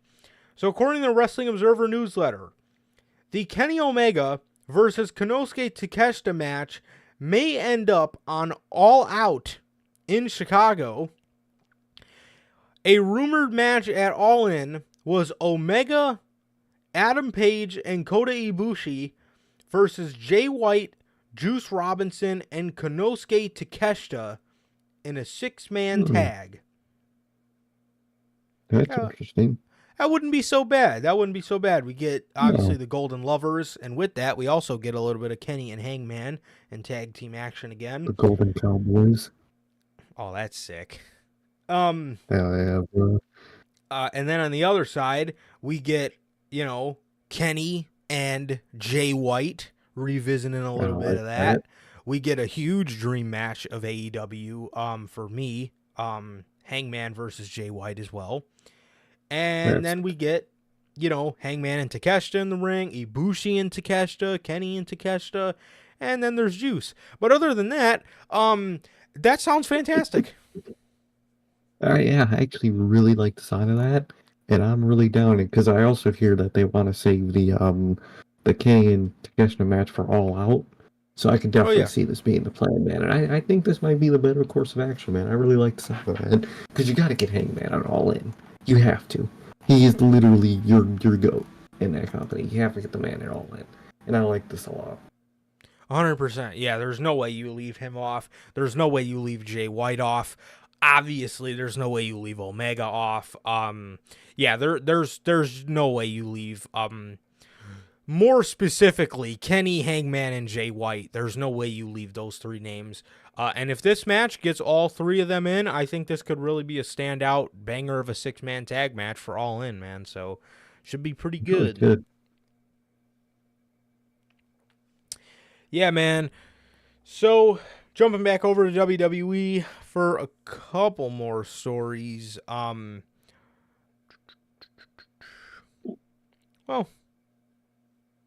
Actually, we can stay on AEW for just a couple more. We only have 2 more for them. So, Full Gear. Full Gear, man. So,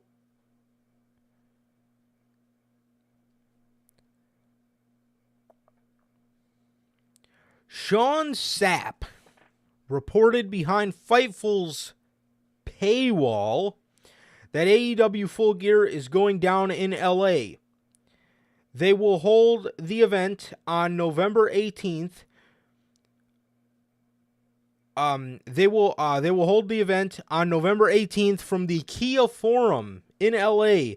Fightful Select has confirmed that the traditional November pay-per-view event for All Elite Wrestling is headed to the West Coast. Sources with knowledge of the situation stated that AEW Full Gear is currently slated for the Kia Forum in Los Angeles, California. Love the location. I've been waiting for them to go to LA for a pay-per-view for a minute. I swear. On Saturday, November 18th, on internal calendars, this would cause an adjustment to Collision, but we aren't sure how yet. We've heard that fairly recently the pay-per-view was actually discussed for that Sunday. There were some surprise people in relation to it being on the calendar for November 19th, as the Jacksonville Jaguars have a home game against the Tennessee Titans that day. In the past, AEW avoided scheduling pay-per-view events on Sundays, with Tony Khan noting that as an NFL owner, he did not want to compete against himself. In addition to Full Gear at the Forum, we've heard that Dynamite Prior Days will be in Ontario, California. Look at that, man. Hell yeah, I like the sound of that. Definitely, bro. But my thing is, how the hell? Ugh. My thing is, what in the world do you do with Collision? Like, what the fuck happens to Collision? Do you put it on a Friday with Rampage? Do you? I don't know what the fuck you do with that show. For that Saturday. And I don't know why you just don't put it on a Sunday. No, exactly. I guess, Tony Khan doesn't want to compete with himself, but you're competing yourself if you put it on Saturday because you have Collision. You have to decide what you do with that anyway. So, what the fuck? And I'm sorry, Tony Khan. I'm not gonna watch fucking soccer over an AEW show. I'm not. No wrestling fan is. So you're not competing with yourself. Those are two totally different fucking interests of people. Yeah. But they could just not do Collision that week. They could put it on Friday. They could, maybe they have it at a way earlier start time and make it like the pre-show in a way. Maybe. Who knows? But this is why I've said this every fucking week since it's been in fucking the news. Collision should have been on Friday. It's the end of the day. It should have been on Friday, but they could do a couple of things. But I have no clue what they're gonna do. Oh, Tony Khan is changing next week's Wednesday, Friday, and Saturday shows to AEW Fight for the Fallen because of the fires in Maui. So he wants to provide assistance. Look at that. Good guy Tony Khan, man. Good guy Khan. You love to see it. That's nice of him. That's really awesome, though. Respect to Tony Khan, man. If only he had that much gear in booking. Fucking TKO. Yeah, man. So, yeah, I don't know what the hell they're going to do with Collision, but yeah, I mean, either way, you're going to have to do something with one of your shows. And I mean, dude, you have a fucking Jaguars game. It is what it is, bro. I don't think any wrestling fans are going to watch a fucking Jacksonville Jaguar. Do Jacksonville Jaguars even have any fans? Have you ever met anyone that's a fucking Jacksonville Jaguars fan? I mean, seriously. And, I mean, it is what it is. It's one game. It's one fucking game.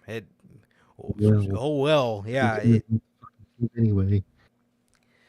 Yeah, I mean, I'll give them their props. At least they kind of looked a little promised from what I can remember. Didn't they make it into the playoffs for the first time in forever last year? So I guess they're headed the right way. Hopefully. Yeah, look at that, man. Maybe they might win something this year, man. You never know. So WWE can go ahead and send them that souvenir belt. I want that solely for that, man. Solely for that. Me too. I need WWE to send a. Oh, do they have fans now? Look at that. See, a lot of change. A lot has changed. A lot has changed, man, in the Jaguars fan base, I guess. Look at that. So, Tony Khan and Cody Rhodes have an agreement not to reveal details about his AEW exit. Good Lord. The Wrestling Observer newsletter made a mention about what Cody Rhodes said in his AEW departure. It was also noted that there was an agreement between Tony Khan and Cody Rhodes that prohibited Rhodes from speaking about exactly why he left. As expected, because of the agreement made with Tony Khan and Cody Rhodes when he left, there were no real details about why he left WWE about why he left AEW in the WWE produced documentary that came out on July 31st. That's actually the furthest he said about it. Although he said many times about rumors involved with the Young Bucks, they had nothing to do with that. There's no arguing it ended up in the right career move for him. One of his best for him, and one of the best moves WWE has made, because he's been a major part of their business, turning alongside the Bloodline, Sami Zayn, Paul Levesque. Paul Levesque taking over the bulk of the work as head of creative, and a lot of those things were a part of the groundswell. Paul Levesque essentially said Rhodes left because he didn't want to be champion of a secondary promotion. Fucking Triple H, man. He's always got to throw out those shots for killing NXT, man. Oh, dude. They'll always hold that fucking grudge, man. He really will, man. But it's interesting, man. I mean, one thing I never understood about situations like this, the fans will stop asking you questions and bugging you if you just told them what happened. Like, what do you think is gonna happen? People are gonna fucking riot in the streets at you or Tony Khan? They fucking left the company? Just tell people, and then they'll stop asking you. But, it's interesting to see what happened, man. I have no clue. Definitely, bro. Definitely, man. So, yeah, and that's yeah, with them putting an agreement in place, I could see maybe this being something where maybe Tony wants to cover his tracks a little bit. Maybe he doesn't want something to get out. Even though I feel like it already did, because I feel like it had a lot to do with him taking creative control away from the Elite. You know, I think it has a lot to do with that. And I also think Cody just didn't think Tony really valued him like he once did. But Cody made himself incredibly hard to work with. Not obviously not in a backstage capacity, but in terms of like a booking standpoint. Okay, here you have a top guy that can never win a world championship. So what does this top guy fight for? What? Do you know how hard that is to work with when you're booking your show? Like, come on. Like you said, he was literally on TV Wives, impossible to fucking use. Because the Codyverse was a fucking thing, and dude was, one week he was fucking putting his boots up, and then the next week he's fucking putting himself through a flaming table just to get over again. Dude was going nuts. Dude was literally losing his fucking mind creatively. What do you do with that? You don't do anything, and he booked himself out of the world title. So what you gonna do? And he didn't want to turn heel. What are you gonna do with the fucking guy? No shit, I take creative control. What the fuck did you do to yourself? And I think Cody realized it at the point, because I remember when he returned, I think there was an interview where he was talking about how he never wants to do, EVP type role again, because he said it himself, he's too selfish, and he's just wouldn't be able to make it work, and he didn't. But it's interesting, man. It's interesting. Crazy situation that is. Yeah, I mean now he's put himself in this. Now he's put himself in this hat of. Now he's thrown his name in the hat of one of these guys that doesn't want to turn heel, like Bianca Belair. Like, do you guys not want to fucking turn heel, or do you just not want to take any risks with your character?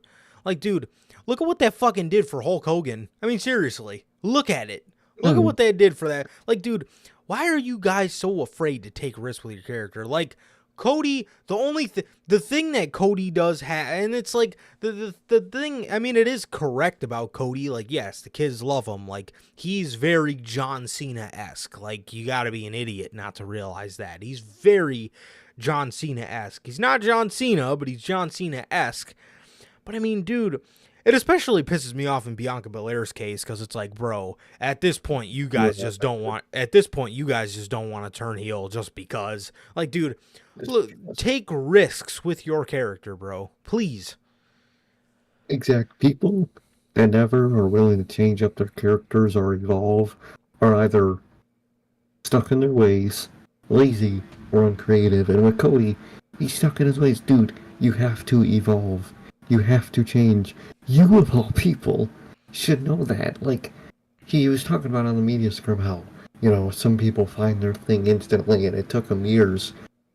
Nobody ever has their thing. Their thing always changes through time.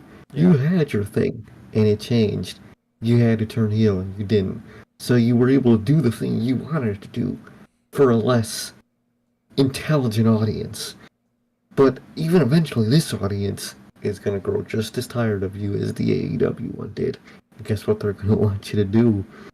Be a bad guy. Look at the New Day. And look at what not exactly. taking risks with their character did.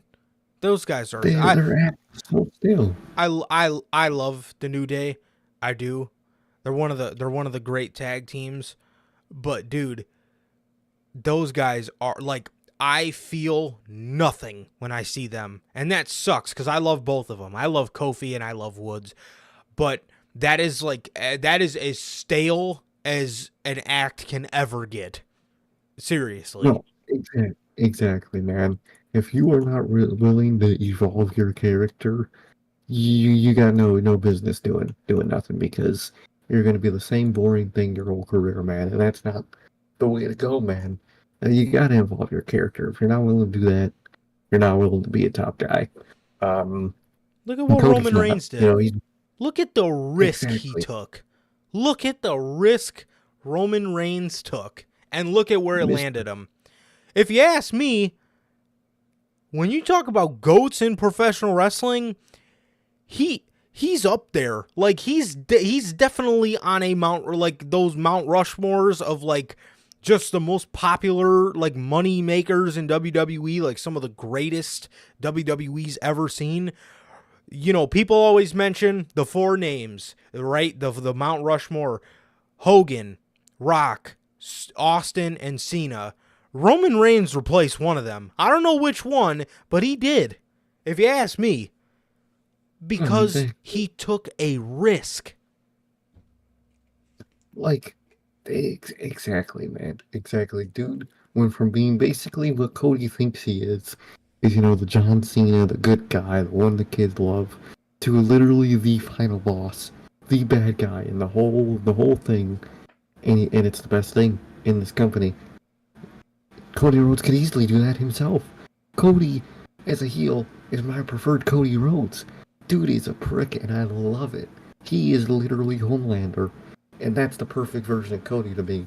But he's not willing to do it for some reason. And that's the thing with Cody and AEW, because our friend brought up a great point when he said he liked Cody in WWE better, because Cody in AEW was corny and he sucked, but in WWE he's corny and he's booked good.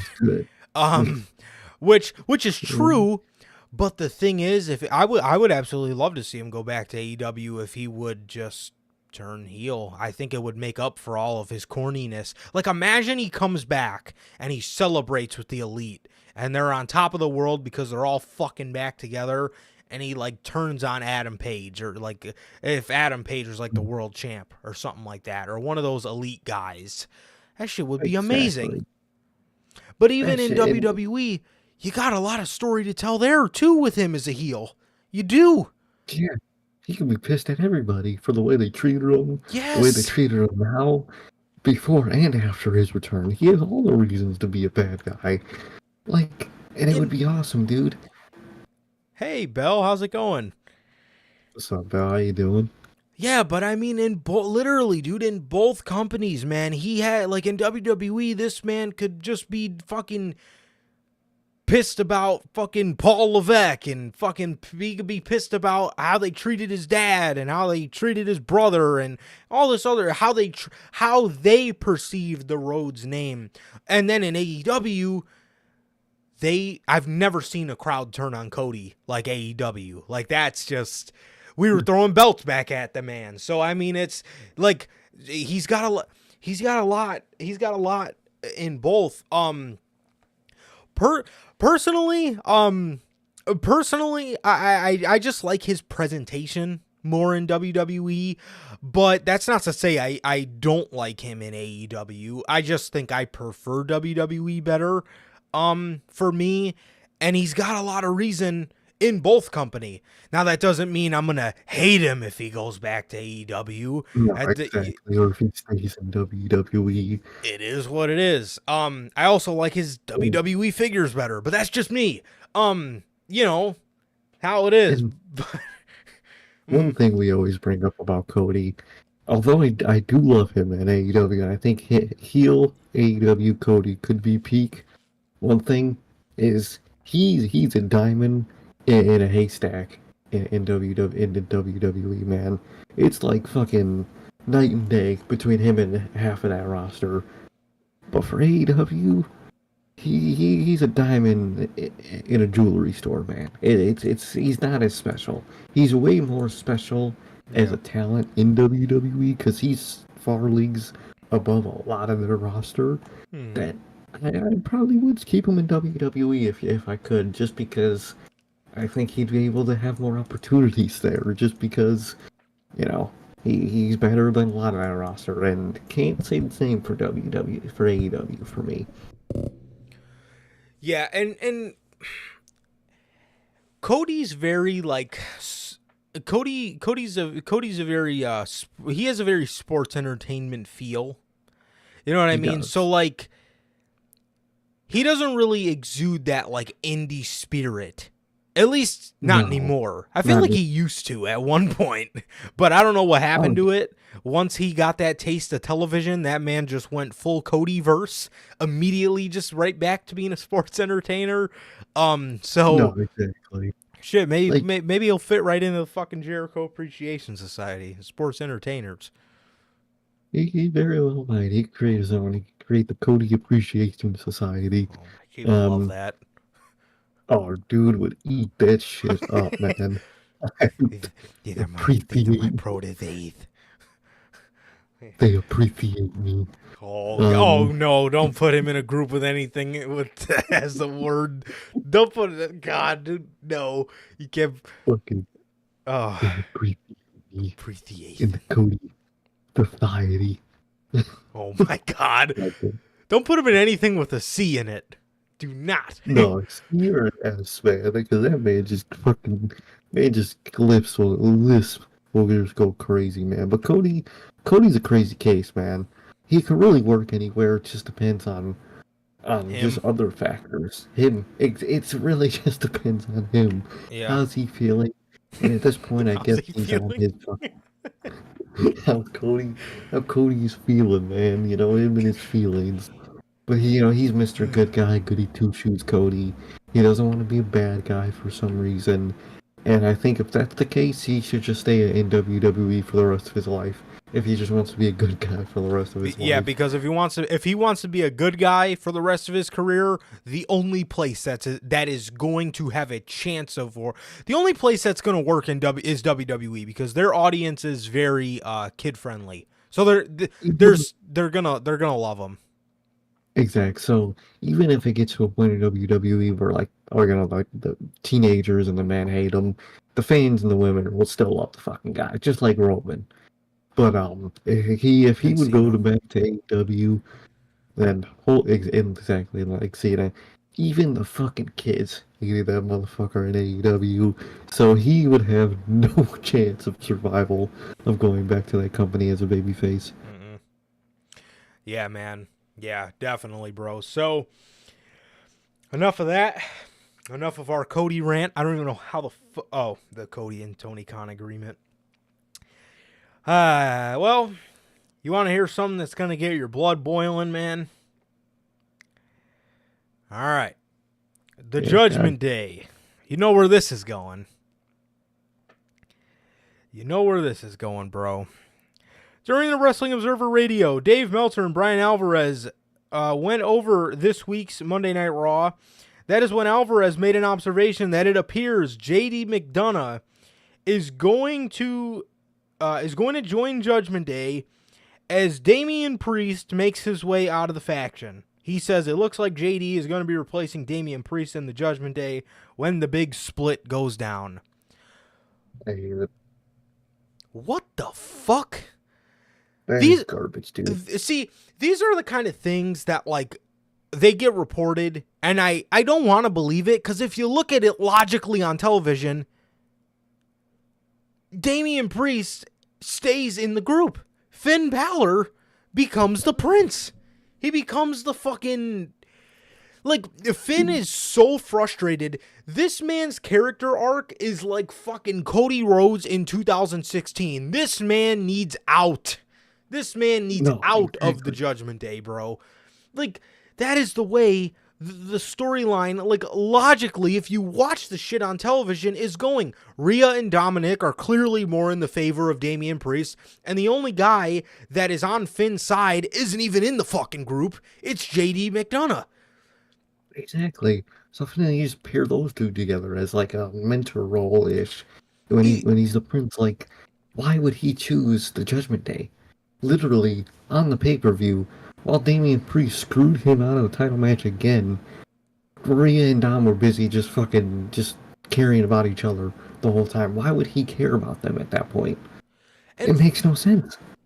And honestly, like, if you wanted to add a nice little swerve into it, why don't you have JD kick Finn out of the Judgment Day?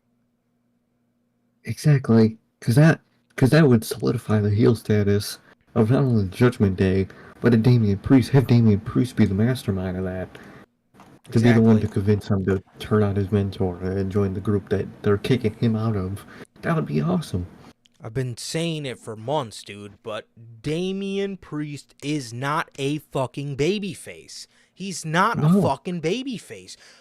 Look at how good he performed. I say this all the time, but Puerto Rico is all I have to say regarding what character route Damian Priest should take. That guy is a fucking heel. He is a fucking heel through and through. And if you do not see that, I do not know what the fuck you're watching. If you watch 2021 Damian Priest and want to tell me that is better than what faced Bad Bunny in Puerto Rico, I don't know what to fucking tell you. Finn needs out of this fucking group. Do you know what you have in a babyface Finn Balor capturing a world championship? That man is proven as a babyface. That man is proven as a babyface. And Damian Priest, bro, that man is proven as a fucking heel. We already tried the babyface thing with him, and it didn't click in NXT, and it sure as shit didn't click on the main roster. We tried the shit. And NXT was under Triple H at the time. If it didn't fucking work then, it's not gonna fucking work now. It's just not. Damian Priest doesn't exude somebody that the fans want to cheer for. The Prince, that is a badass guy that I think the fans would fucking absolutely resonate with. That's just me. 100%. Dude had every reason to be. Dude, I don't give a fuck what anybody says. Finn Balor is the babyface in this whole storyline. Dude got injured fucking 7 years ago, and how he's back, and he's getting fucked over by his friend for no reason. Like, they're setting up a great babyface run for this man, and you're gonna turn him back heel for Damian Priest to run babyface? Come on, bro. That is cheeks, bro. I don't give a fuck. This is something I don't want to believe, because just look what you're watching on television. Use your eyeballs. And I don't know how Alvarez gets this out of the situation, but knowing WWE and how big they are on Damian Priest, and he told him, and you know, the one route I could see them going with this is JD told Damian Priest he needs to get rid of the briefcase. Damian Priest isn't going to want to do that, so they're going to get rid of him. I could easily see that being the way, and it just makes no fucking sense, dude. It makes no sense. It makes, like, I don't understand where they think they're going with this, man.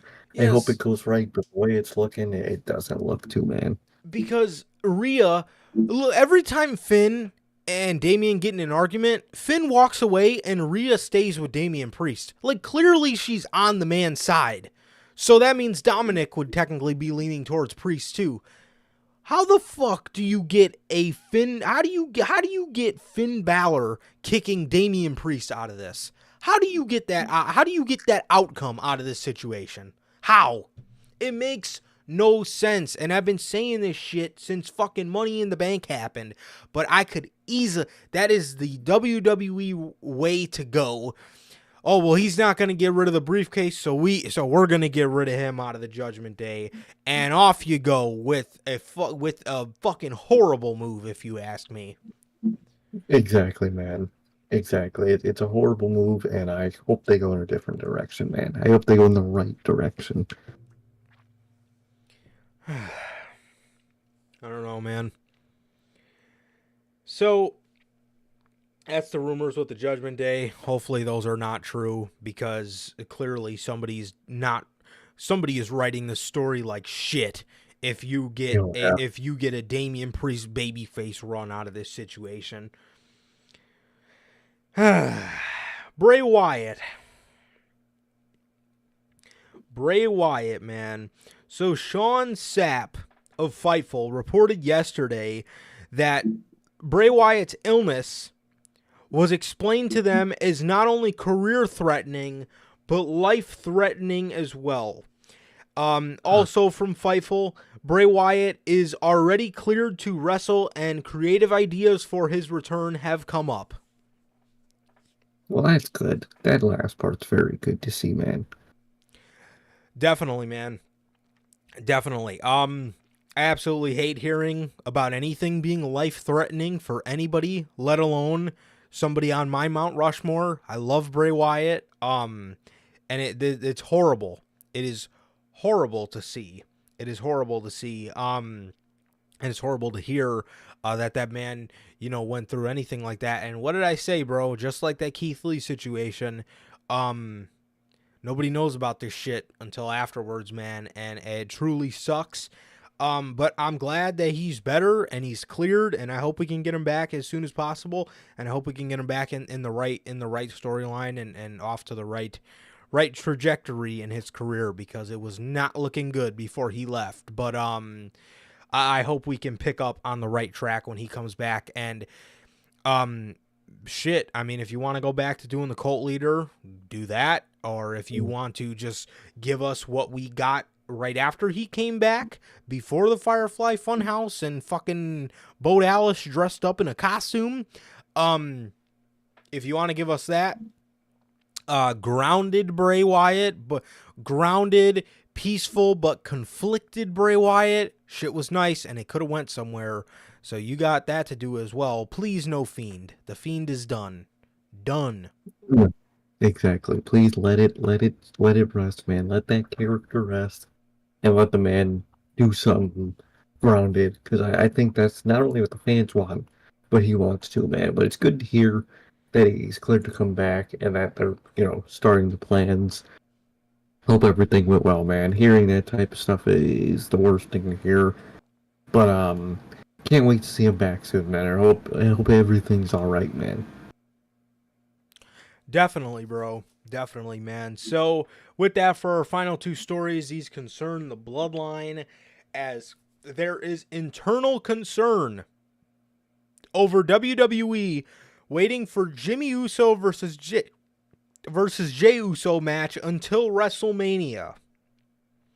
I don't know why there's concern, because I'm going to present you guys an option that is like the easiest way out of here, and it makes things so much easier, but whatever. So WrestleVotes tweeted out saying that there is a lot of people in talk about Jimmy Uso versus Jey Uso at this point.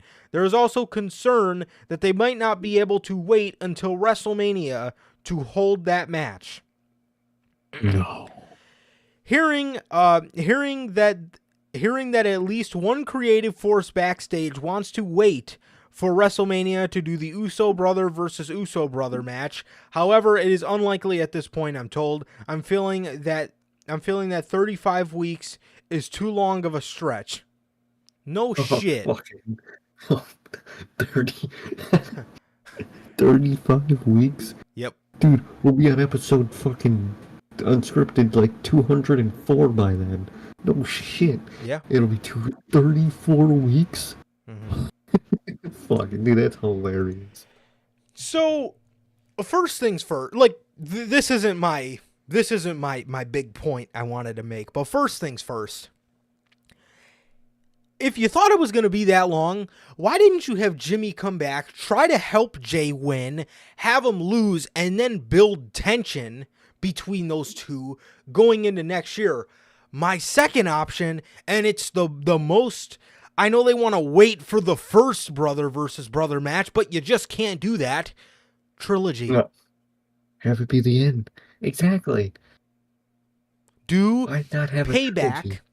Payback, Jimmy versus Jey. Then you can go on and you can sprinkle some shit into the other matches so it's not Jimmy versus Jey. Maybe you do Jimmy versus Jey versus Solo at their October show. Then you move into Survivor Series. Then you got Bloodline Fatal 4-Way. Then you got that. Then you got the Royal Rumble match. You could put them both in the Royal Rumble match.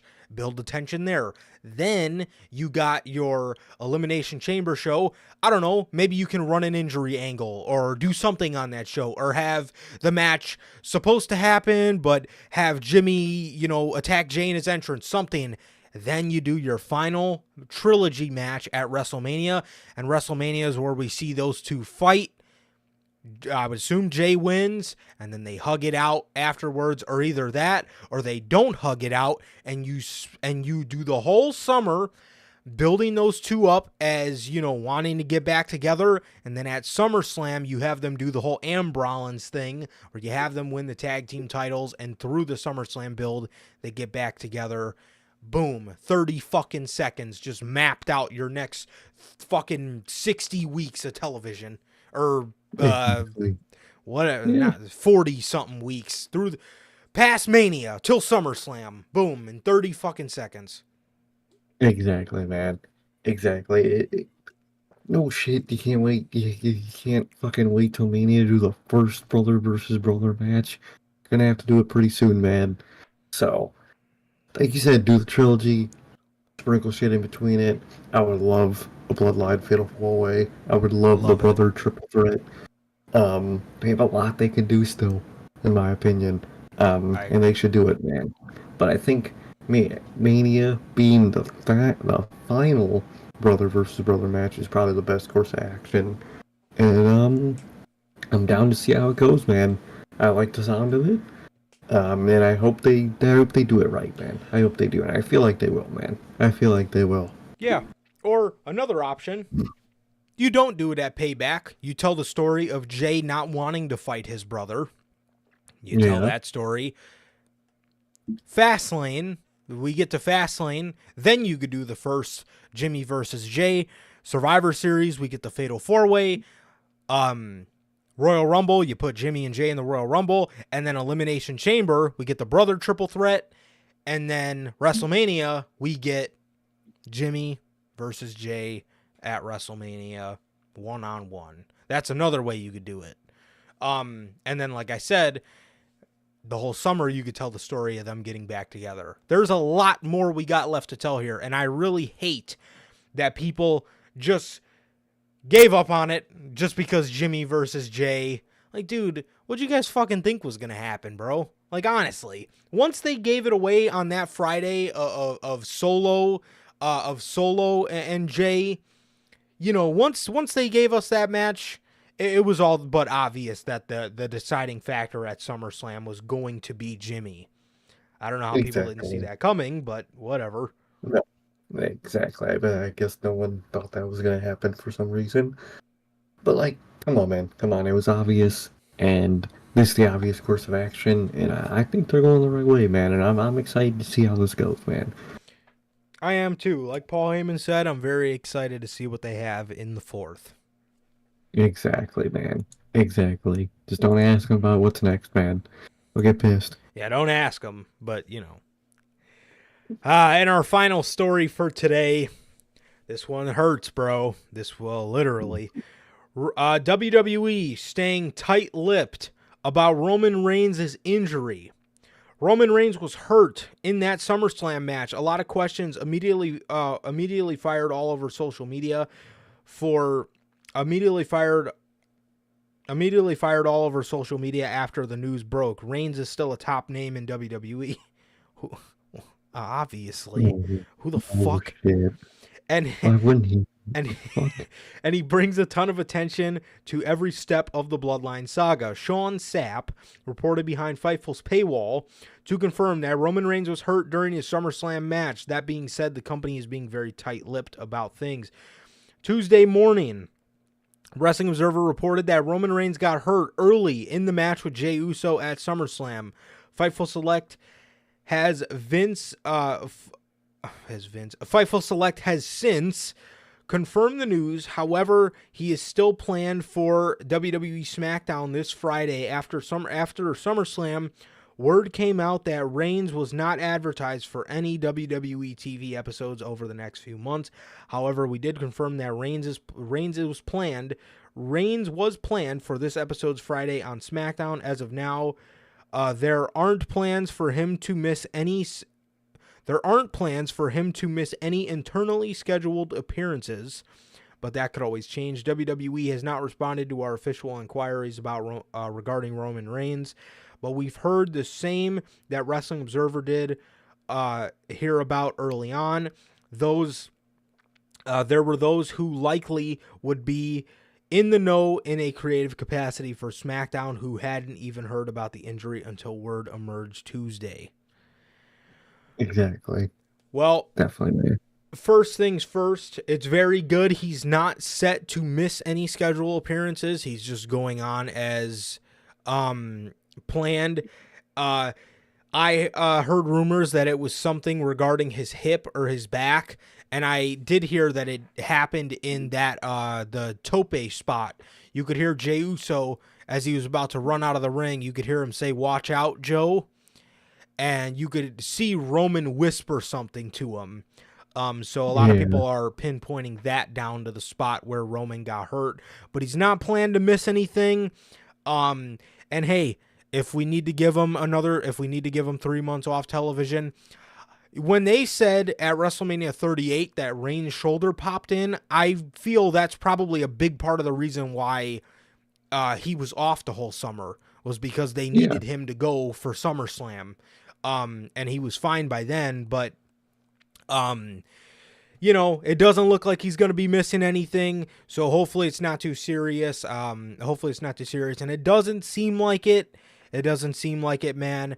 They did pull him from the media scrum. I'm assuming just, because nobody knew what the hell the injury was at the time. But it looks like, everything's going to move on as normal. So that's good.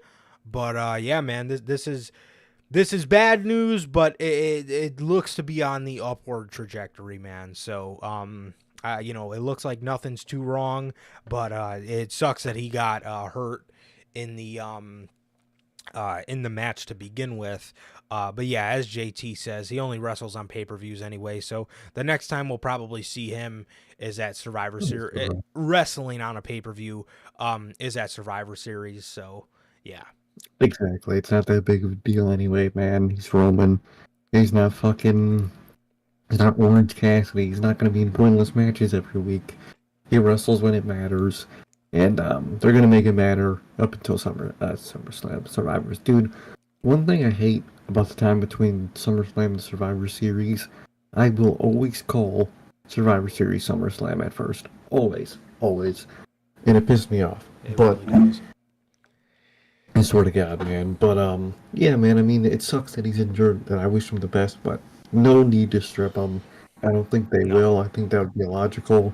And just wait till Survivor Series, man. That's probably when he would wrestle again anyway. So, think they have the obvious plan of action here. Definitely, man. So yeah, bro, that is everything. That is everything we got today on this episode of news for you guys, man. So with that, ladies and gentlemen, that is all the news today for you guys. Great week of the news. You got a bunch of loaded stories, man. So I hope you guys did enjoy. We went off on 2 tangents today: media scrums and Cody Rhodes taking risks with his character. So that's that, man. So with that, that is going to do it for this edition of the Notorious podcast. Ladies and gentlemen, this has been episode 174 of the news, man. And with that, it has been always a pleasure for my Johnny Mayhem. And Sir K. And that is going to do it for this edition of the news. This has been episode 174. Thank you guys so much. Thank you guys again. Absolutely, Bell. Thank you. You know we appreciate you. And yeah, so yeah, definitely got two great tangents there that we went off on. So yes, man. Thank you guys so much. We love you guys. We appreciate you guys. Please like, comment, and subscribe. And we will see you guys on Monday with Notorious Unscripted. Peace.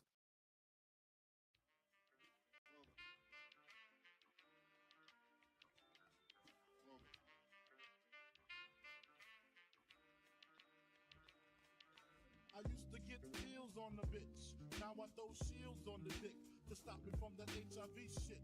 And niggas know they soft like a Twinkie fillin', playing the villain, prepare for this rap killing. Biggie Smalls is the illest. Your style is played out like Arnold, and that's what you talking about, Willis. The thrill is gone. The black Frank White is here to excite, throw dick to dice. Bitches are like I'm brainless, guns are like I'm stainless steel. I want the fucking fortune like the wheel. I squeeze cats till my clips is empty. Don't tempt me. You don't want the fuck. Here I am. I'll be damned if this ain't some shit.